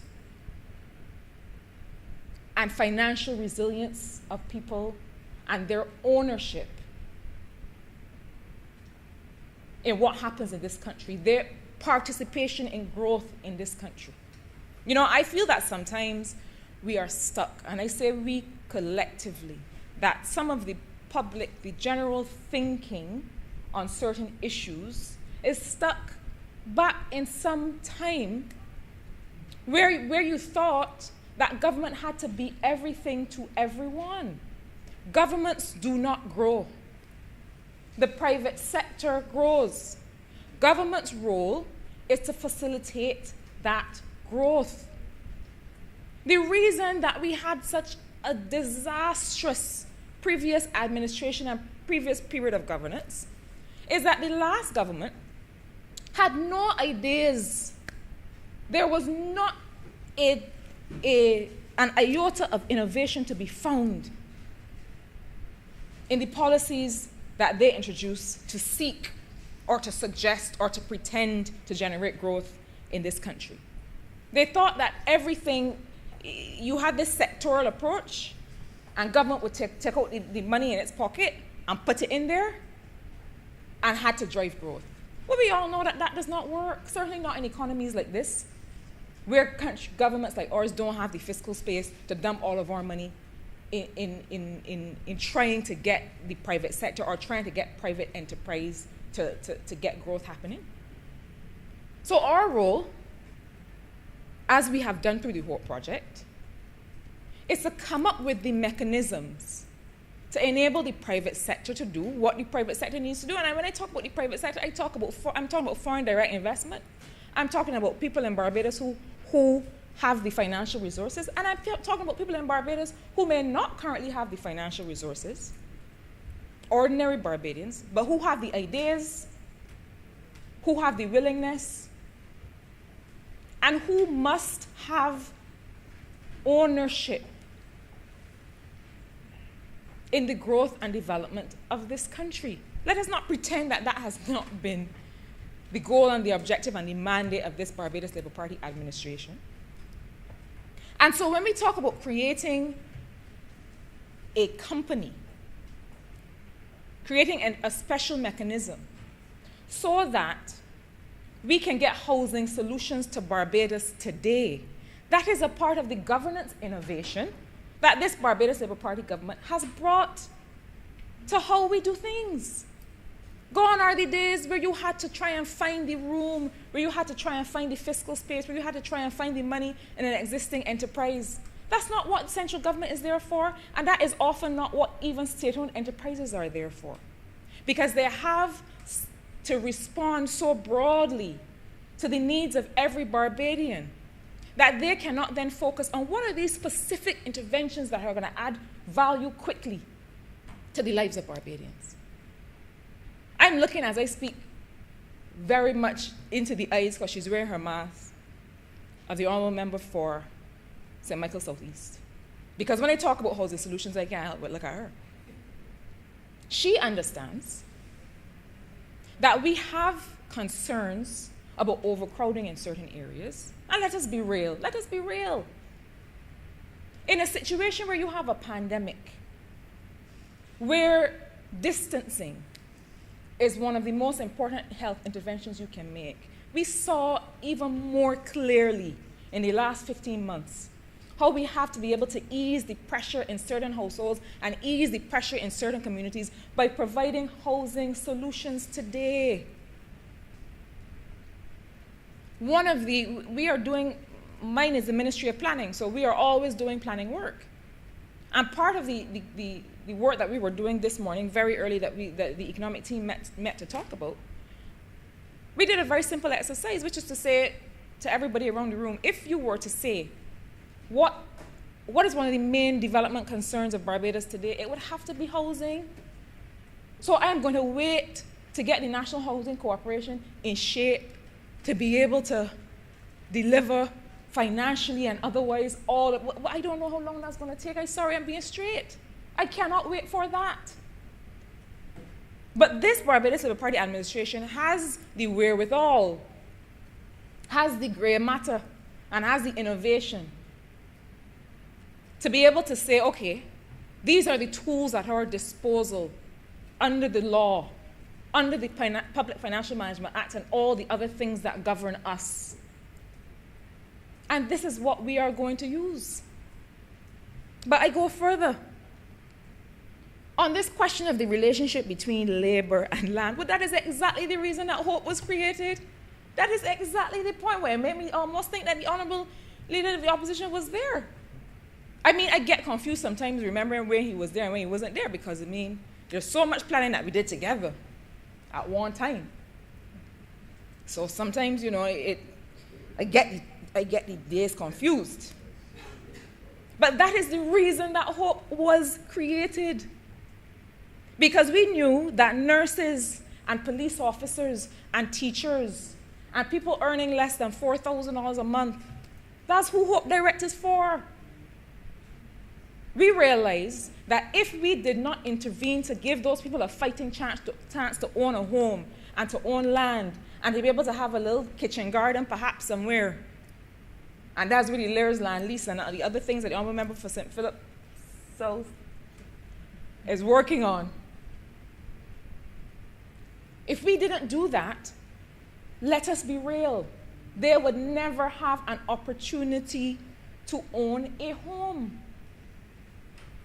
The Honourable Member for St. James Central spoke about going to school and graduating and having some papers and earning in a way that he was so lucky to be able to earn. Not everybody is that blessed.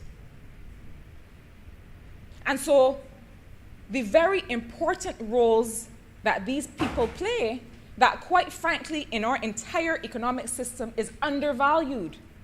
Not just undervalued in Barbados, all over the world. Teachers, police officers, nurses, people who keep us alive. Mr. Speaker, these people keep us alive. All over the world. And I hesitate to say this in the company that I'm in, but I feel that I would rather pay a teacher and a nurse than a lawyer. Don't get in any trouble therefore. But the point I'm making, sir, is that in terms of a social good, the work that these people do, and sir, you know, you made the intervention that you just made, but you wear another hat that fits in this category, which is that of being able to provide social work and social services to the people of a country. Those things are so critical. And if we can't, because of how much our economic system globally is skewed towards commodities and consumption of goods, as opposed to the consumption of critical services to people's well-being, if we cannot address it through wages, we have to address it through making sure that these people have a shot to own house and land in this country. But that is what Hope Direct is. I mean, as I was writing down the thing that the Honourable Member for the Honourable Leader of the Opposition said, well, I couldn't even believe the words that I was writing. That was the reason HOPE was created. Realizing, too, that there are different levels of income earner who are going to need different kinds of housing solutions, but our priority at the time was for these groups of people. So, sir, you know, there's so much that can be said in terms of what our land use policy is and looks like. The Planning and Development Act, the Physical Development Plan, which will be the subject of consultations with all Barbadians. I mean, where you can see that I remember you have 2 more minutes. the way that we use land for all of the things that we prioritize. And not just that, the way that we use the marine environment for all the things that we've prioritized. Because again, we're not just talking about the terrestrial endowments of the country. We have a marine space that is 424 times the land space. And so the physical development plan also takes account of that space. And what are the plans to make sure that we get the best value from those resources?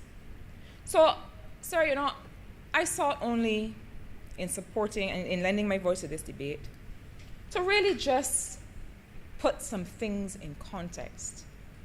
And it gives me pleasure to do so because the responsibility that I have for this balance of development, for land use policy, for planning as a way to facilitate investment, that has been my absolute pleasure over the last 3 years to help contribute to the people of Barbados. So I was compelled to stand, sir, and give some clarity to my friend, the Honourable Leader of the Opposition. Because Kader, you're only asking questions. You must can answer. With those few words, I'm obliged to you, sir.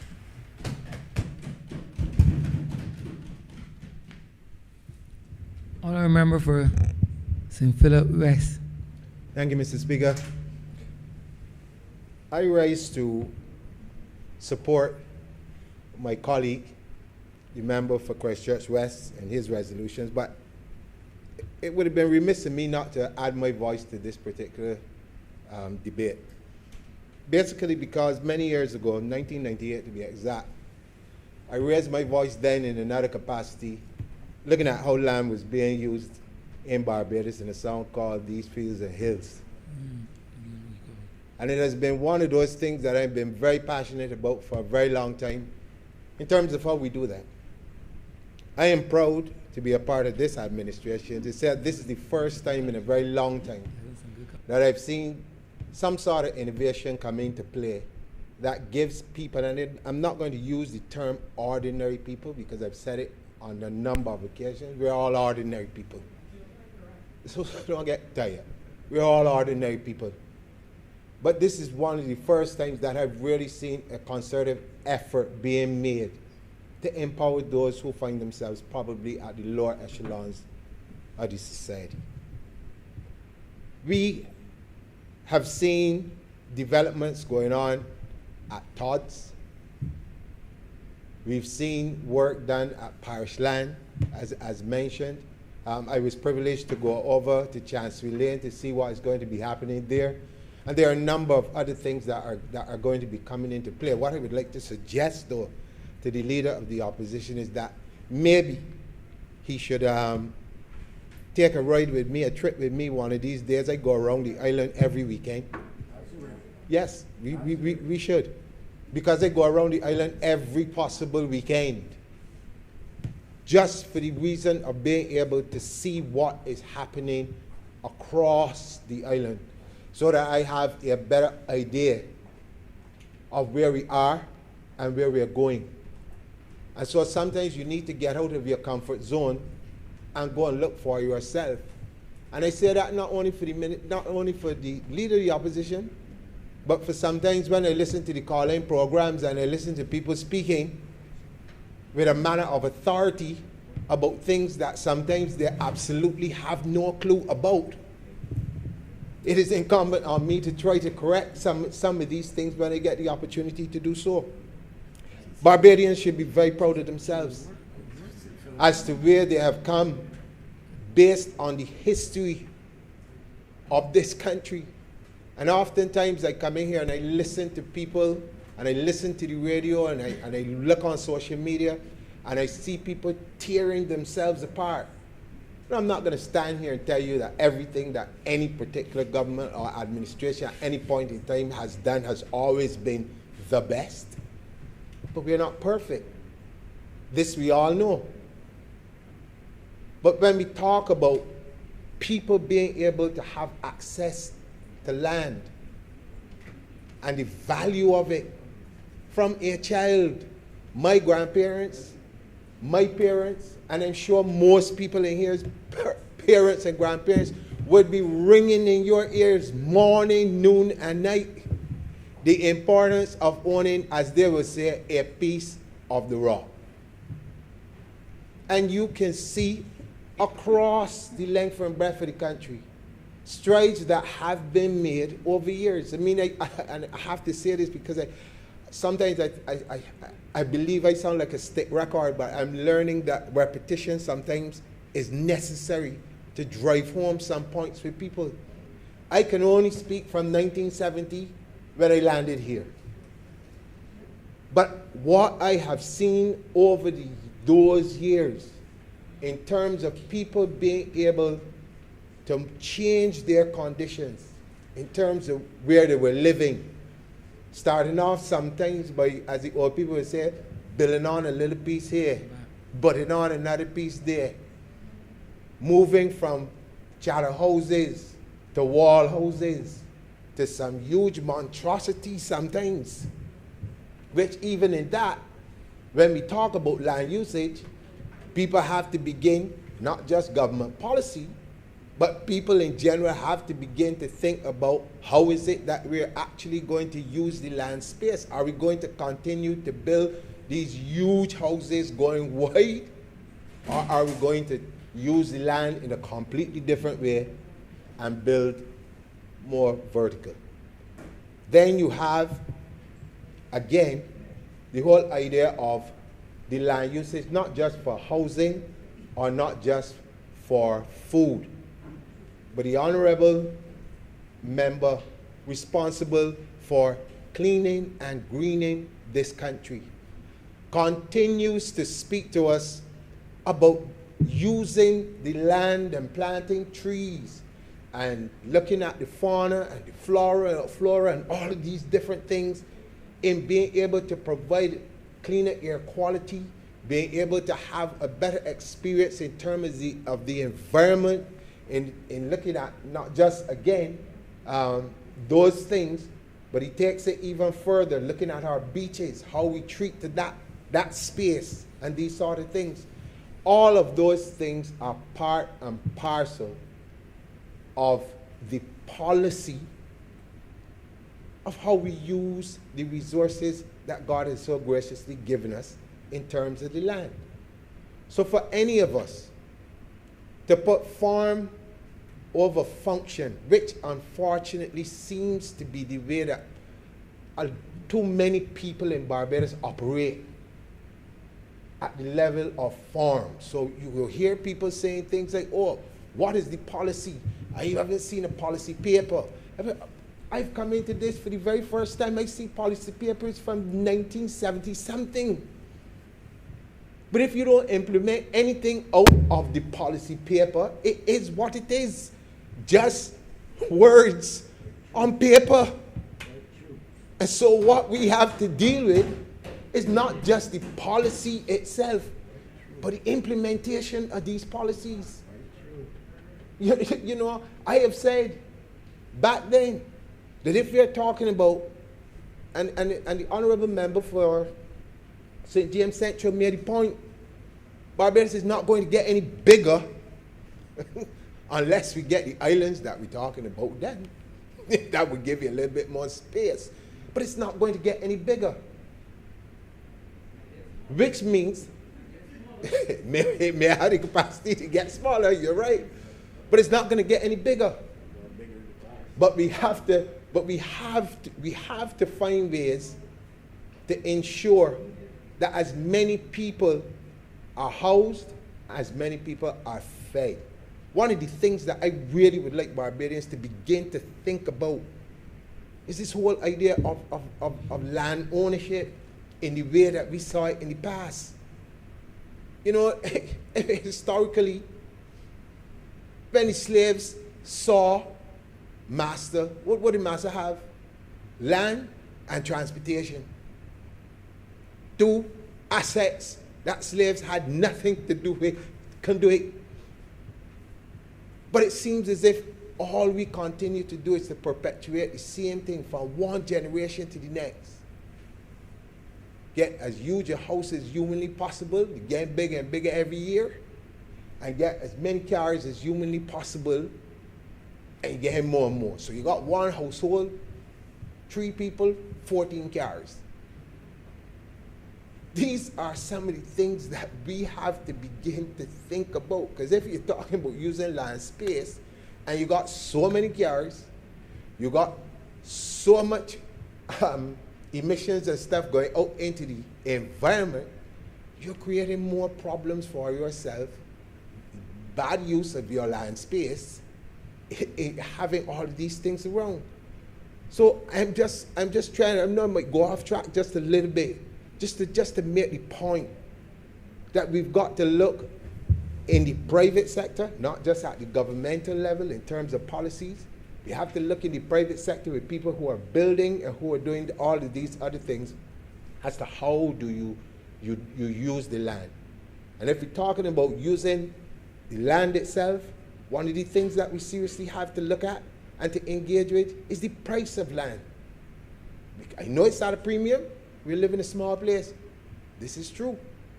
But if you want housing for a large number of people, the price of land cannot continue to go up and up as it has been doing over and over. There has to be some way of controlling that. Because what it does, like it or not, is that it makes it a lot more difficult for a large number of people to ever to be able to say that they would actually own one.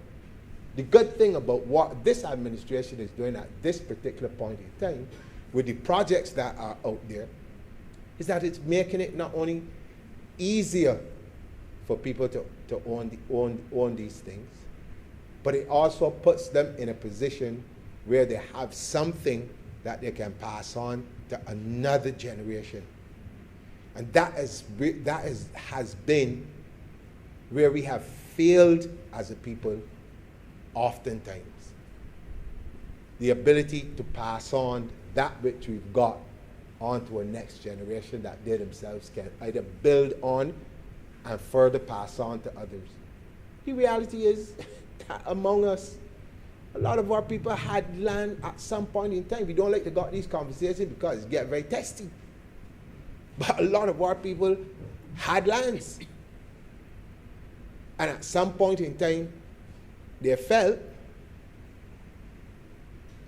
in some way that maybe they needed cash over land or other things. And so we have to seriously think about how we even have trained ourselves when the leader of the opposition talks about the value of the land, how much we have done in terms of teaching our people about this land as an asset and the things that you can use it for other than just living or planting food on. These are the conversations that in my mind that we need to begin, because the same mistakes of the past, and for any of you who are in this chamber or who are listening to me now, who have not heard the stories of people going to Panama and coming back and buying lands, and even owning plantations, and in tutus they were back out of their hands and all these things. These are problems that come with a lack of understanding as to the value of these types of assets. But I digress a little bit just to make that point, that there are things that we as a people have to do for ourselves. No government can set a policy in place to make that happen for you. You have to get out there and understand these things for yourself. Information goes out, yes, but if you don't pay attention to the information, then you find yourself in the same position time after time after time after time. As I said, I came in 1970. I grew up in an area where land was there, my aunt's house was there, my grandmother's house was there, another aunt's house there, and then what happens? Let's go back and look at some very simple things. As soon as some set of people get a little bit more affluent, move out. move out of these spaces. And as they move out of these spaces from one generation to the next, people move out and people move out. Lands become available, especially if you got children who move on to higher and better things or live overseas or whatever else, so they got to sell it. And all of these things are part and parcel of some of the things that create some of the problems for us. Where we talk about ownership and these type of things. You cannot get away from it. One of the things that I always advise people to do is to not run away from the reality that faces you. Because even if you turn your back on it and run away from it, it is still there tomorrow morning when you wake up. It's not going to go away unless there's a considered effort to re-educate people about how they deal with these types of things. Now, this administration, again, as I said before, is making, in my mind, a monumental effort to ensure that as many people as humanly possible have access to land and access to housing. It is impossible to have 100%. Nowhere in the world can anybody show me any administration or anybody at all who has the ability to ensure that everybody in his country, island, continent, whatever, has access to land. The reality is that some people will never have the ability financially to do it, which means that the policy in terms of being able to create rental units is, again, vastly important. Because what is the most important thing? Is it to house people or for people to own houses?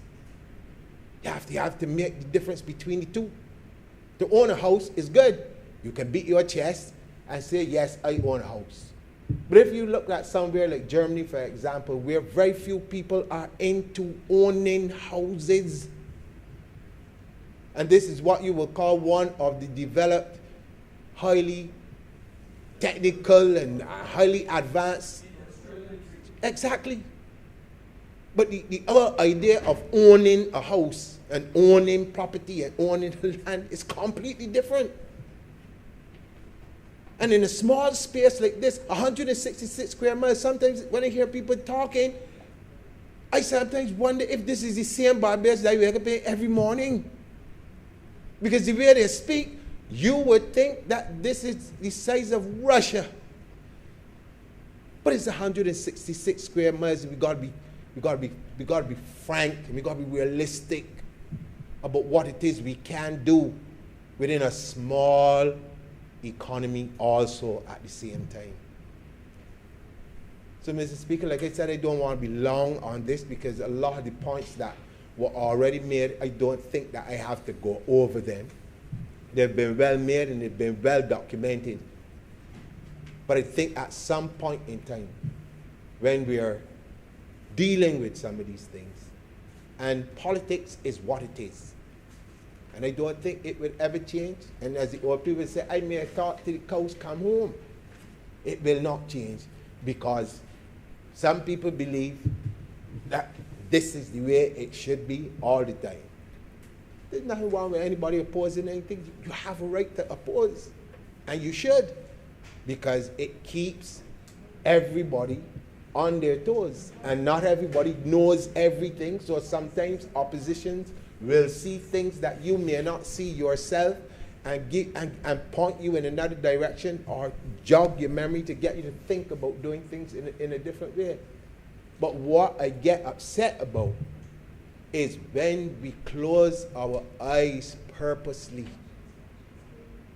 When we close our eyes, our minds, our hearts purposely and are driven only by the need to oppose. That is when we begin to lose sight, pardon the pun, of the real purpose of opposition.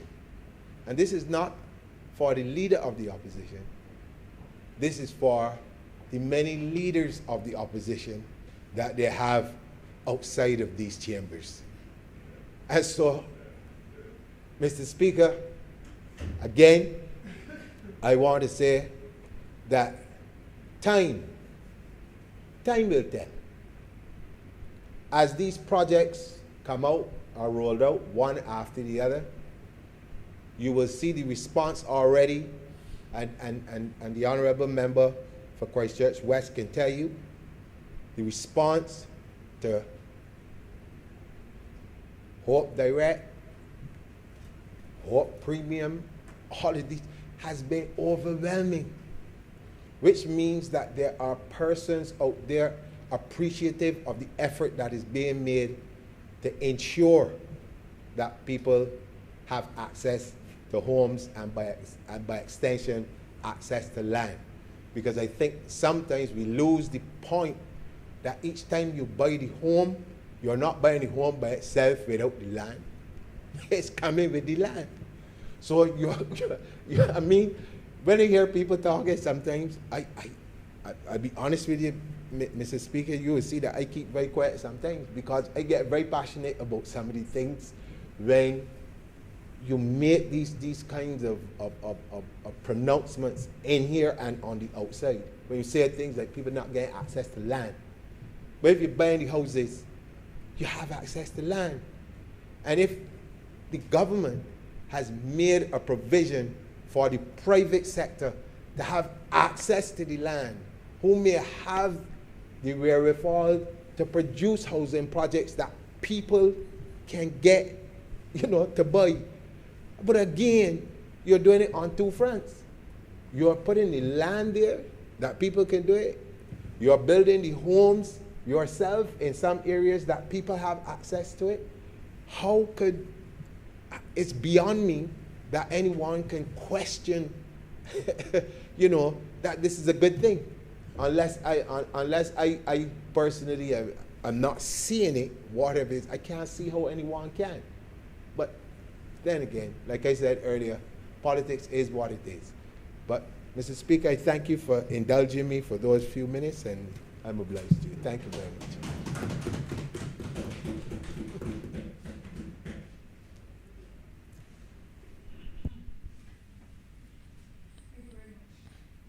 Honourable St. Thomas. Mr. Speaker, I shall be very brief because I sat here and I listened very carefully to a lot of what transpired this morning. And I want to state clearly that my role for being in this noble institution is because I came deliberately to serve people and not to come to this honorable chamber and leave in half hour, 45 minutes to go back home or to go back anywhere else. I have come to serve the people of Barbados, as I believe all honorable members here have. And therefore, I want to make my comments in relation to housing, where we have come from, and how our people as a nation can develop. And I believe that in my capacity here as a member of Parliament for St. Thomas, would have had even a more direct experience in growing up in a humble environment with very limited resources or facilities at all, but with wonderful parents and guardians and neighbors and teachers and others who have brought us thus far. Our home environments were poverty-stricken. And I support any exercise, despite whatever government it is, that seeks to empower people through giving them better home environments in which to live and to exist. And I call a lot of what I'm seeing, not only in this honorable chamber, but across the length of Barbados, an element of snobbery that pains me deeply when it comes to stigmatization of people or persons because of where they have come from, or where they have been to school, or where they live. And I know better than anybody else in here understand it, growing up in a neighborhood where there was no ownership of the land that we were on. And therefore, my mother tried as best as she could. My father was not as productive in that way, to be able to buy a spot and to say, this is for my children. But not everybody has that kind of intuitive thought or experience or opportunity to do it for their children. And I support any government, I do not care which political persuasion it is, that seeks to empower people by giving them better home environments in which to live. And I would have been saving some of my expressions today for another kind of debate, and not just associated with correcting those challenges or those matters associated with rental by properties for expansion of car parks and other facilities therein. And I think that we as a people are becoming very selfish with the snobbery that we have, when we know that among us there are thousands of poor people, workers, who require just that lease, that opportunity to be able to own a piece of the rock. And in the light that my mother as an agricultural laborer was able to muster and run a meeting turn to pay down on a little spot to help her children to have a better life, I believe that everybody's aim or goal is to do so. Everybody can't do it at the same time. It takes time. So I never thought as a young girl growing up that I would ever own a house, of spot, Fathermore House, let me say it that way.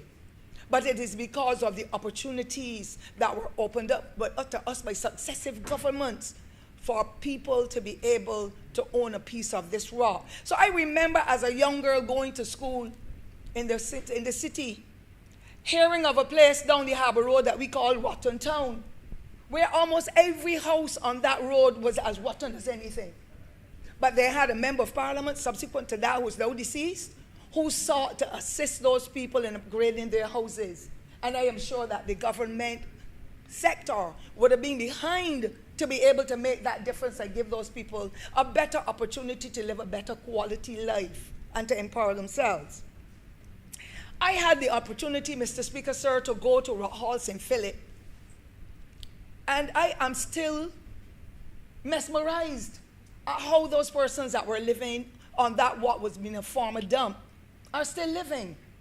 And I commend this government for making an effort to improve the quality of the life of those people, where I went with 3 other ministerial colleagues and some other persons in the community to have a look and to see what can we do as a government and report to the then Honourable Minister of Housing as to how these people can have a different way of living. And the other important thing about it is that they were so resourceful. If you see what they are doing to be able to maintain a better quality life. Some of them had even the solar panels on their houses because there was no electricity, there was no proper road, there was no running water, they were buying water, but they had a kind of camaraderie where they even invited me to come back by the moringa tree on a Saturday evening to play a game of dominoes with them. They had their own community spirit and village life coming together to show we are here, we're living on this dump, we're squatting, but we are human beings too. And so bringing back the reports and working, this government determined we're going to help those people, but we're not going to help them alone. We're going to help those at the bell. We're going to help all the other persons in Barbados incrementally to give them a better lease on life. Now, Mr. Speaker, without the input of a then administration under the Barbados Labour Party, when in 1981 we saw the Tenantries Freehold Purchase Act, that poor people who worked on plantations like my mother, who could not get a spot, they had to live in a chattel house, pick it down when you went somewhere else to work without the permission of the plantation owner. We have changed that whole culture through the Tenantries Freehold Purchase Act, empowering people in rural Barbados to be able to own a piece of the rock. And today, when you travel the length and breadth of this country, from the north to the south, from the east to the west, you are seeing villages where people now have what we used to call as children bungalows. They are living a better quality of life. They've got the water, they've got the electricity, they've got just about everything. And you know what also hurts? Many of those persons still look down on the very poor.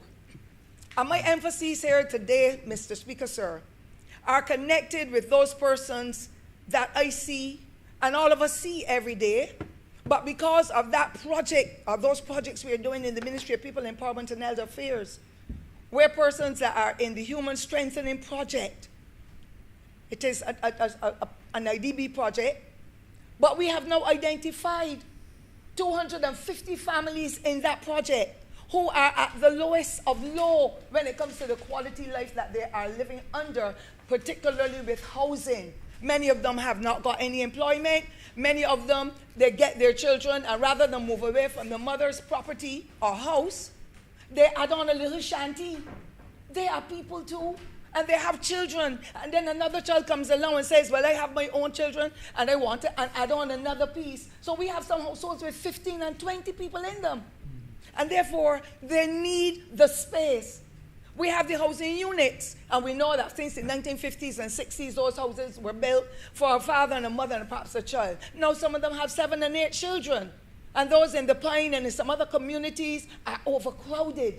We need to create spaces for our people. And I want the Honourable Minister to pay close attention to have open spaces in these projects so people can come out and create the green space, the playing parks, and so will help them.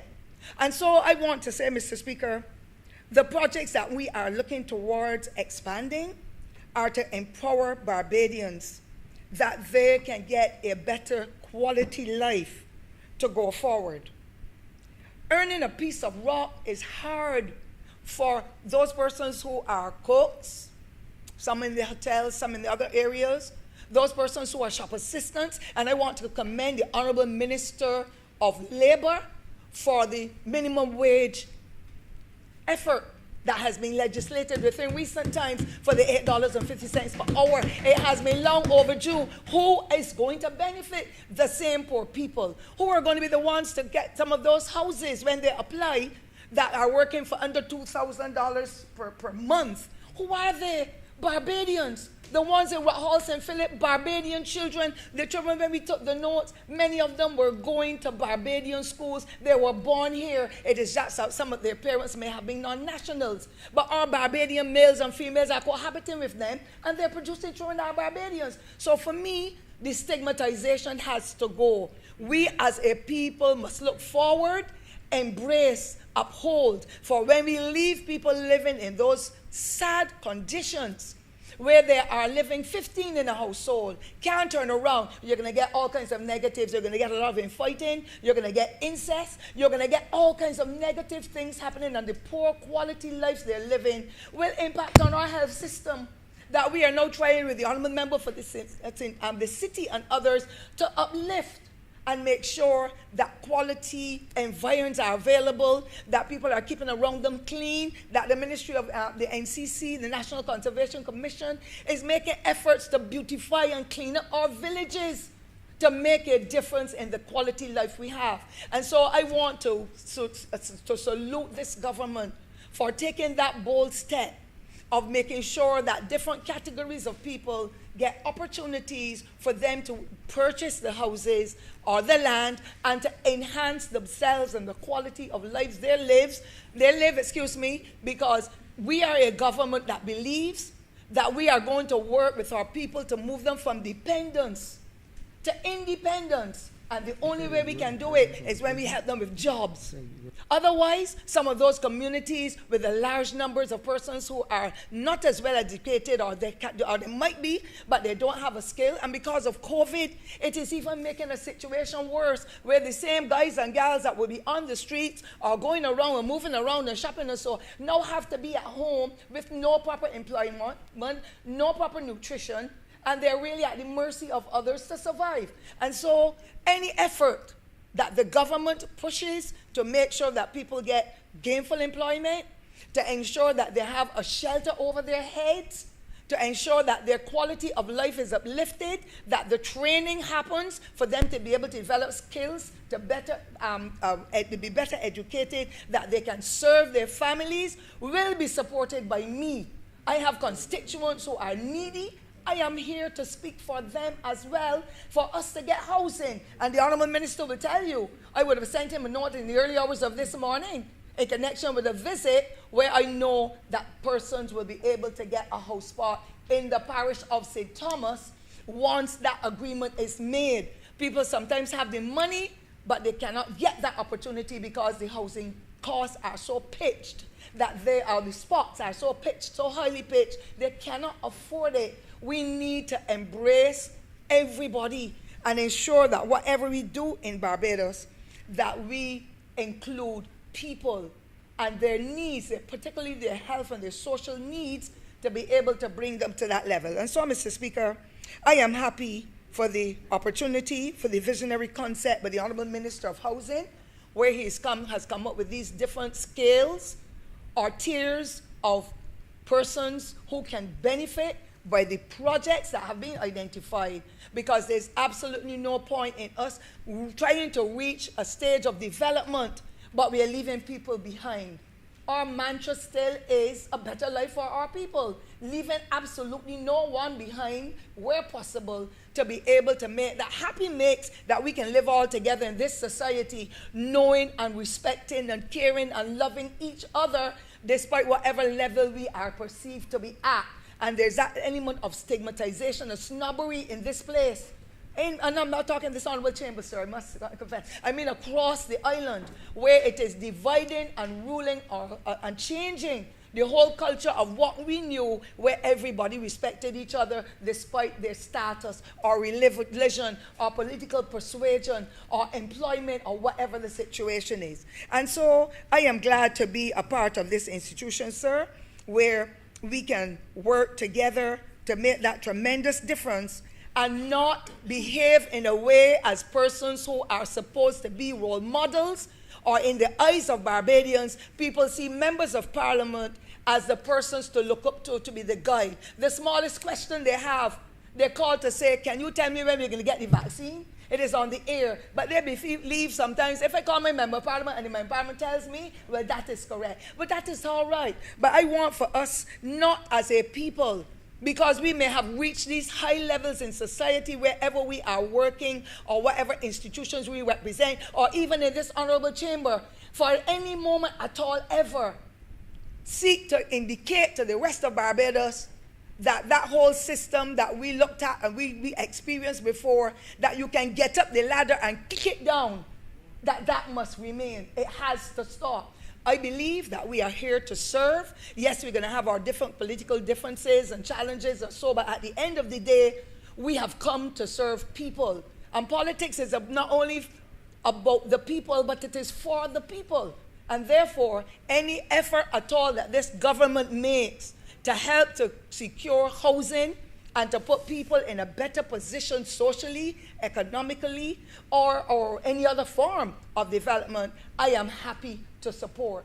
And I know that once those young men and women get that opportunity to move away from certain environments that are so crowded, to get space, some of the lawlessness will be minimized. They will see themselves in a better condition, rather than people partitioning them. Don't go down that road, them fellas down there, them down there poor. All kinds of madness that our educational system now has to change if we are to let people know we value you as a human being despite wherever you have come from. For as if I were seen, Mr. Speaker, sir, as somebody who lived in a village up in Val Road, Ermin and Joe for a little busy daughter, because that's what some people said. Our daughters, because there were 7 of us and 1 brother. I remember, be careful with the language. But you know, sir, that was only the little Birchan that thing there. But I meant so poor that we did not even have a proper bed. I'm saying that. And then, oh, she could be an MP. That man used to drive the bus daughter, and that woman that the hawk, and that is the mentality. If we are saying we are educating, Madam Minister of Education, we have to change that culture, that attitude, that kind of behavior. that is causing so many people who have potential to stay away because they feel we will never ever be able to get there because we have no house, we have no land, we are renting. And I close by saying, Mr. Speaker, I am happy for this because we've had women in particular who have been working for years, they have been saving the money, but because they could not own a piece of the rock, they are now shut out of their houses. We have women on the road with children. We have Lancaster is full. All the facilities are full because there's no room and they lost their work. Had not for this government putting the $600 amount to the adoptive family and the household mitigation unit, we will not be able to save so many of these lives.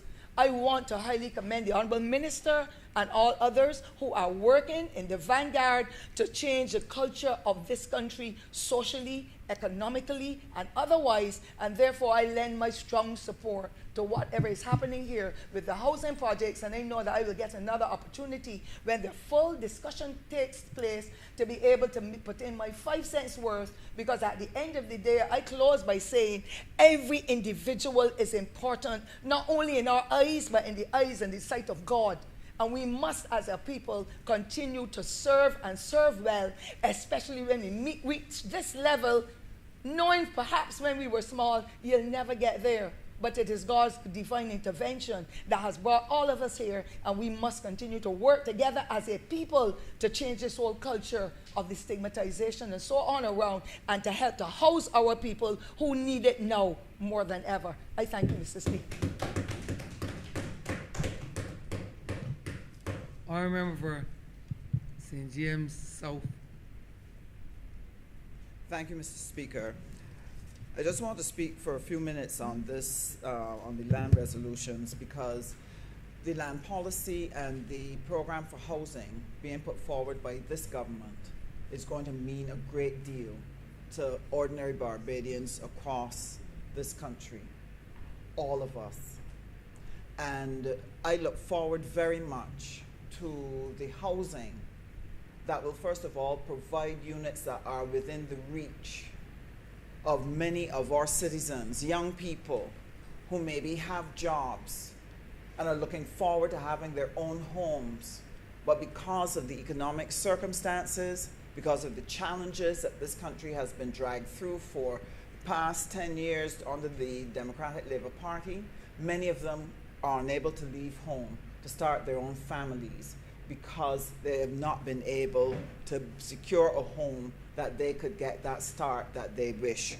And therefore, the project that is being put on the table by this government to provide housing for people between $2,000 and $4,000 of income a month is going to mean a lot to a lot of young people, because they suffered greatly during the COVID. When COVID hit, and they were home, and many of them could not work, and they could not pay for that apartment. Many of them left their homes and went to rent apartments in the residential areas, feeling confident that this was their start to move up, and they hoped that they would have been able to start saving, that they could get a mortgage. Those hopes were dashed during the period of the Democratic Labour Party government. And then COVID also resulted in a slowdown. And many of them then found themselves having to go back home. So this program that is being put on the table, Mr. Speaker, by the Honourable Member for Christchurch West is something that will make a great deal of difference to those young people who are looking forward to moving up in life and prospering. But it's also of great importance, sir, to the people who are earning under $2,000 a month. Sir, in my constituency, there are many young people who find themselves having to put up a shack in the yard. There are people who their homes have become overcrowded. And sir, sometimes just to get some breathing space, just to remove themselves from the setting where maybe they're getting on each other and they need a breather, many of them go outside, sir, and sit down in their cars, if they have one. That's the only place that they could cool their heads for a moment, catch their breath before they re-engage. And every day, sir, the call is made to the constituency office for housing. Is there anything you can do? My circumstances are difficult. Many of them have found themselves in a situation, sir, where sometimes discord in the home may result in them having to leave home, but very often with nowhere to go. And sir, a program such as what the Ministry of Housing is putting in place to assist us to be able to do something very positive for the people of this country, sir, this is going to make a tremendous difference. But there's another category that I want to raise, sir, that I believe that as a government we need to see what we can do. Indeed, I have to agree with the view that being able to have a piece of the rock, being able to own a home in this land is an asset that Barbadians strive for, and it's an important one. But sir, many persons have run aground in striving to get that asset. Sometimes difficulties might make it difficult for them to complete a house that they've started building and not have any options as to how they could rearrange themselves to be able to complete it. Some of them, sir, may have bought some land, and circumstances have made it difficult for them to even start to build a house. And then the land becomes overgrown. It becomes a nuisance to people in the area. And very often they find it difficult to find a way to get forward with this piece of land that is supposed to be an asset. As a matter of fact, sir, as a result of not being able to manage it, very often the pressure of land tax and keeping it cleared presents a liability to them, and some end up having to sell it. And so the dream dies. And so, sir, one of the things I think that in our projection for the future that we want to be able to look at is what can be done, how can we assist, how can we train, how can we guide, how can we advise people in the acquisition of the asset of land and how to use that land in such a way that it is able to generate income for them rather than becoming a liability around their neck. We also have families, sir, that have been very diligent. I've heard this story many, many times across Barbados, where people put aside money and acquire an acre, 2 acres, 5 acres of land. And the hope of the generation that bought the land was that it would be used effectively by the generation behind them to use it in such a way as to make a way for their children and their grandchildren. And sometimes, sir, families fall into disputes that then tie up that land that can't be settled. Or sometimes they have the land and they would like to be a part of the group that gets the opportunity, sir, to be a part of a building program where they too can make some money off of selling their land and being able to do a housing development and to be able to give their families a big start. And sir, this is where my recommendation would be, that where you have private landowners, people with a 1 acre or 2 acre or 5 acre that want to get involved in a housing project, but their circumstances may not allow them to have the money, for example, to put infrastructure in place. Or, yes, they have the land, but the challenge, the stress of managing a housing project might be beyond they may feel it is beyond their ability to manage it. I believe, sir, that these people are good candidates for a joint partnership with government to look at providing housing for other Barbadians and empowering citizens with the opportunity to be involved in a building project that will help to put money in their families and give them another boost to take their families forward. Sir, I am satisfied. I'm satisfied that this government is seeking in every possible way to come up with innovative programs that will help our people with home ownership, that will provide jobs for thousands of Barbadians, and will give ordinary Barbadians the opportunity to participate in construction projects that will allow them to be able to earn and move on up. And so it is with my fullest support that I support the Honourable Member for Christchurch West and give my support to the resolution. I'm obliged to you, Mr. Speaker. Honourable Member for Christchurch West. Thank you very much, Mr. Speaker. As I rise to wrap up this resolution of a lease of land to the Caribbean Development Bank, but obviously the Leader of Opposition decided to go wide on this debate, and honourable members followed him and went equally wide. I want to thank all members who spoke. Indeed, when I listened to the honourable members that spoke, it somehow made me think of something that my mother always used to say, that cockroach has no place at full cockfight. And clearly the honourable members who spoke that defended this lease and defended the Ministry of Housing so appropriately and so adequately, it was clear that I was surrounded with my colleagues as full cocks, and the one single voice of a cockroach was trampled in this debate. But first, let me thank the member for St. James Central, who, as a consummate advocate, clearly advocated very strongly and appropriately the policies and programs of the ministry. And I want to especially thank him for his contribution. I also want to thank the member for St. Michael South Central, who set the program and the place as it relates to the policies of the government and how the housing policy has already been set out in legislation.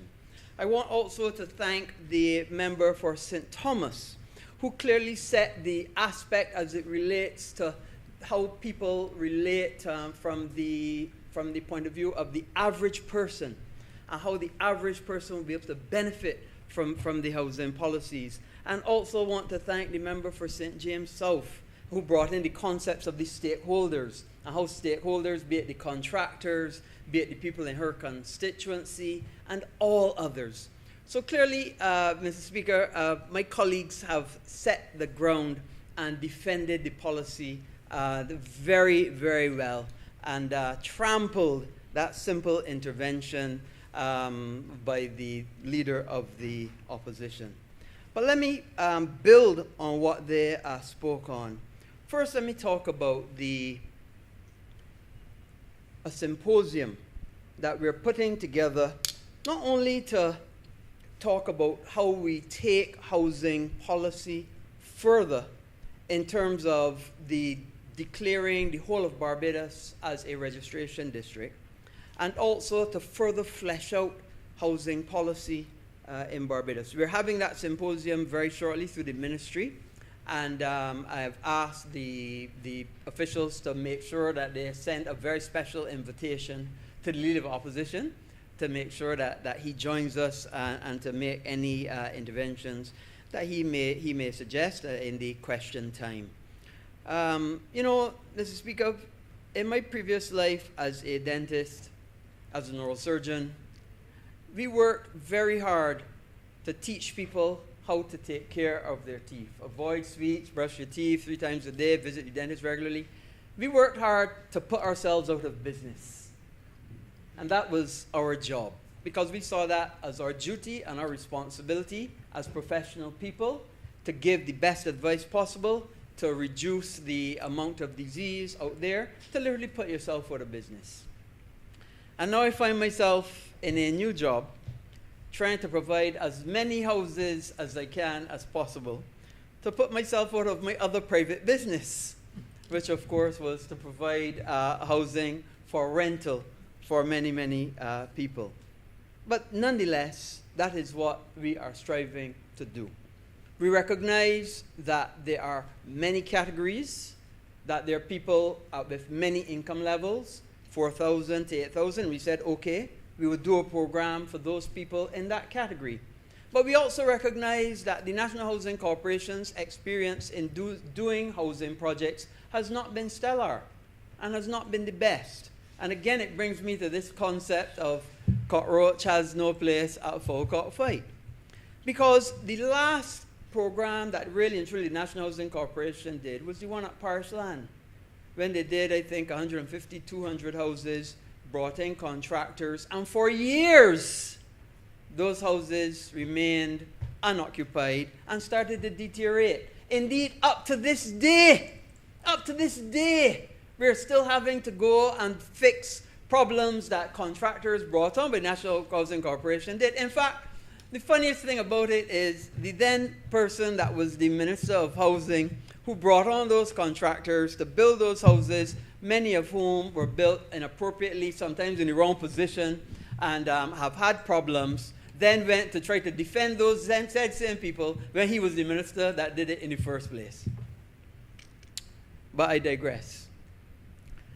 So if the National Housing Corporation cannot really handle or had difficulties handling a project of that size, what difficulty would they have handling a project when we're looking to do 2,500? The capacity of the National Housing Corporation to handle that large a project was not there. So what did we have to do? We had to look at what government can do. You know, there's something called the frill of government. The frill of government. People ask me, and I say all the time, what is the frill of government? Well, governments can facilitate, regulate, innovate, and legislate. And we brought all of those things together when we started to bring the HOPE program together. So the HOPE Premium program is a joint venture program where government puts in not 1 cent. Not 1 cent. We have the land. So we're facilitating a private entity to come and build, to put in the infrastructure. And you know what it is? People say, oh, when you're going to build houses, you got to understand. You don't just wake up one morning and build a house. Mr. Speaker, you would know this. You may have acres of land, but you got to put in the road. And in order to put in the road, you know what you got to do? You got to design the development. You got to design development in terms of green spaces, in terms of water and how the water will be distributed, in terms of electricity and how the electricity will be distributed, in terms of the curbs and slippers, in terms of what is in the road, in terms of the drainage, in terms of wealth. You got to design that first. Then after you design it, you got to pass it through town planning and EPD and MTW and all those things. And when that is finished, you ain't built a house yet, you know. And when that is finished, then you then have to, after you get that, then you got to get the town planning aspect to the houses and design the houses separate from designing the roads. And then when you get that, you got to again get the financing. After you do the road, the financing, then to build the houses. And then financing in itself, anybody who has gone through one mortgage or one loan knows all of the application forms, all of the processes, the board, whatever, send back for more information, the legal aspect to it, you have to go through. All of that has to be done. And government at NHC was not in a position. I'll give you an example. And the Leader of Opposition talked about it, about how we had changed a direction with land as opposed to house and land. Let me explain a little something. When I first came to the ministry, I recognized that they had land at a place called Deanstown Heights. The National Housing Corporation had it for sale for, I think, $28 a square foot. I said, no, obviously it wasn't selling. Let's bring it down to 18. Let's have a land fair and get these going. Hundreds of people came and signed up. In fact, they came, all had been signed up for before I even got there to speak.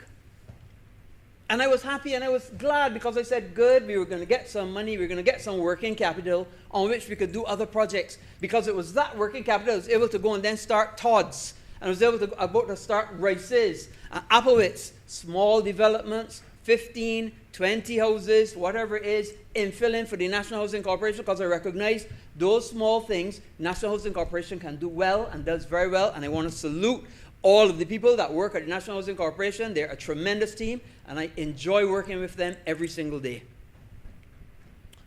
But let me say, of those people that signed up, you know, one by one, they start to drop out. They start to drop out for several reasons. They start to drop out because they lost their job because of COVID. They're on 3 days because the hotel closed down. they forget that they had an approval from the mortgage company, but then they then realized that they had another car loan, that the thing, or another loan at the credit card, and so on and so forth. So those that may have qualified at first, then no longer qualify when deeper investigation is done into their finances or their situation changes. So what we found is that, yes, selling land is important, and there are some people who will only want land, and we get it, and we're going to have those programs. But we also have to recognize, and we also had to come up with an innovative way to reduce the cost of the land, because a lot of people were finding it difficult to pay for the cost of the land. And that's why we got the photovoltaics involved. And it's because the feed-in tariff for photovoltaic systems in Barbados is so competitive and at such a good rate that we're able to finance the cost of the infrastructure, the cost of the land, the cost of putting in the services through the signing over of the income from the photovoltaic system. And it is the innovative part of the program. So we're facilitating, we're innovating, we have the regulation, and we're legislating, because we're driving the cost of land down by keeping the prices of the land down, by giving concessions in terms of duties and taxes to be able to keep the prices of the houses down. So all of these things bringing together to put our people to work, which is the number one thing. Number one, jobs for our people. Jobs. Apart from putting our people to work, we then have to house our people, which is number two. Jobs, housing. And number three, the revolutionary part of it is bringing back land prices, getting land prices back under control. You know, for too long, land prices were going up, up, up. 15, 18, 20, 25, 30. You know, it's good and bad. You know, the National Housing Corporation is in the process of selling some land now for upwards of, well, maybe I should not say it, but a big set of money. But it's commercial land. Commercial land. Now, commercial land has a lot to do with location, location, location, location. And if I have commercial land, National Housing Corporation is selling or buying commercial land, then we're going to go for what the best price we can get. But when it comes to residential land, when it comes to putting in the services, when it comes to using the MTW to help us put in the services to keep the prices down, this is what we're trying to do. So we recognize, Mr. Speaker, that there's a lot of work to be done in housing. You know, we've talked about Hope Premium, we've talked about Hope Basic, and there's another program that I'm working on called Hope Basic. The Hope Direct and Hope Premium are the first two, those making 2,000 to 4,000 and 4,000 to 8,000. But the next program, and I don't want to give too much about it. I hear my colleagues talking about it before I talk about it. But I really don't want to give too much about it because we're still in the planning process. We're still putting it together for cabinet, but essentially for people who are making up to $2,000. Up to $2,000. So every income strata, everybody is going to get a chance. Will we be able to meet the need? There's no country. Even Germany, as the Honourable Member for St. Philip West talked about, even in Germany, I've been to Germany, Munich, Stuttgart, the festivals. Even in Germany, they have difficulty meeting the social needs of housing for people. And that's a first world country. So are we going to meet the demand? Probably not. Are we going to make a dent in the demand? Definitely. We're going to make a dent in demand. We're working on density reduction when it comes to the housing areas. We're working on rentals because we know that some people will have to have rentals, and we're attacking that. We're working on land. So those of you who still want to buy land, we got 15 spots still up there at Deanstown. I encourage anybody, call the National Housing Corporation, $18 a square foot, Deanstown, because other people dropped out. Your chance now to get in. And let us get things going. So lots of fronts, and then on top of it, the National Housing Corporation still has 1,400 units it has to maintain. And then on top of that, we're giving back the refunds to those who would have paid in. And so a lot of people have started to get back their deposits because we're going to enfranchise them and get their conveyances, give them back their deposits, and give them a chance as well. So we in the ministry, a lot of different fronts, working on a lot of activities, bringing a lot of imagination, building on the good work from the former minister, the member for St. Andrew, and as he passed the baton to me to continue the work at the Ministry of Housing. Mr. Speaker, with those few words, I'm obliged. Honourable, you need to beg to move. Second. The question is that the resolution do now pass. All those honourable members in favour, please say aye. Those against, please say no. We think the ayes have it. This resolution stands passed. Mr. Speaker, recommittal papers. Honourable Leader, Government Business. Mr. Speaker, I'm commanded to lay the Central Bank of Barbados Annual Report for 2020.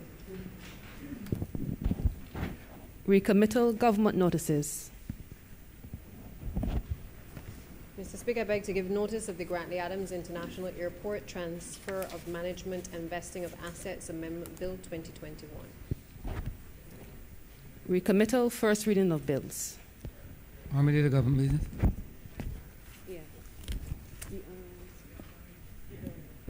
Mr. Speaker, I beg to give notice of the first reading of the Grantley Adams. The bill be read the first time. Yeah, that the bill be read the first time. The Grantley Adams International Airport Transfer of Management and Vesting of Assets Amendment Bill 2021. The question is that the aforementioned bill be read the first time. All those honourable members in favour, please say aye. Those against, please say no. We think the ayes have it. We revert to government business. Honourable Leader, Government Business. Thank you, Mr. Speaker. With that, we've come to the end of today's sitting. I beg to move the adjournment of the House until the 8th of June at 10 a.m. The question is that this honourable chamber be adjourned until the 8th day of June at 10 a.m. in the forenoon. All those honourable members in favour, please say aye. Those against, please say no. Me think the ayes have it. This honourable chamber stands adjourned until Tuesday, 8th day of June, 2021 at 10 a.m. in the forenoon.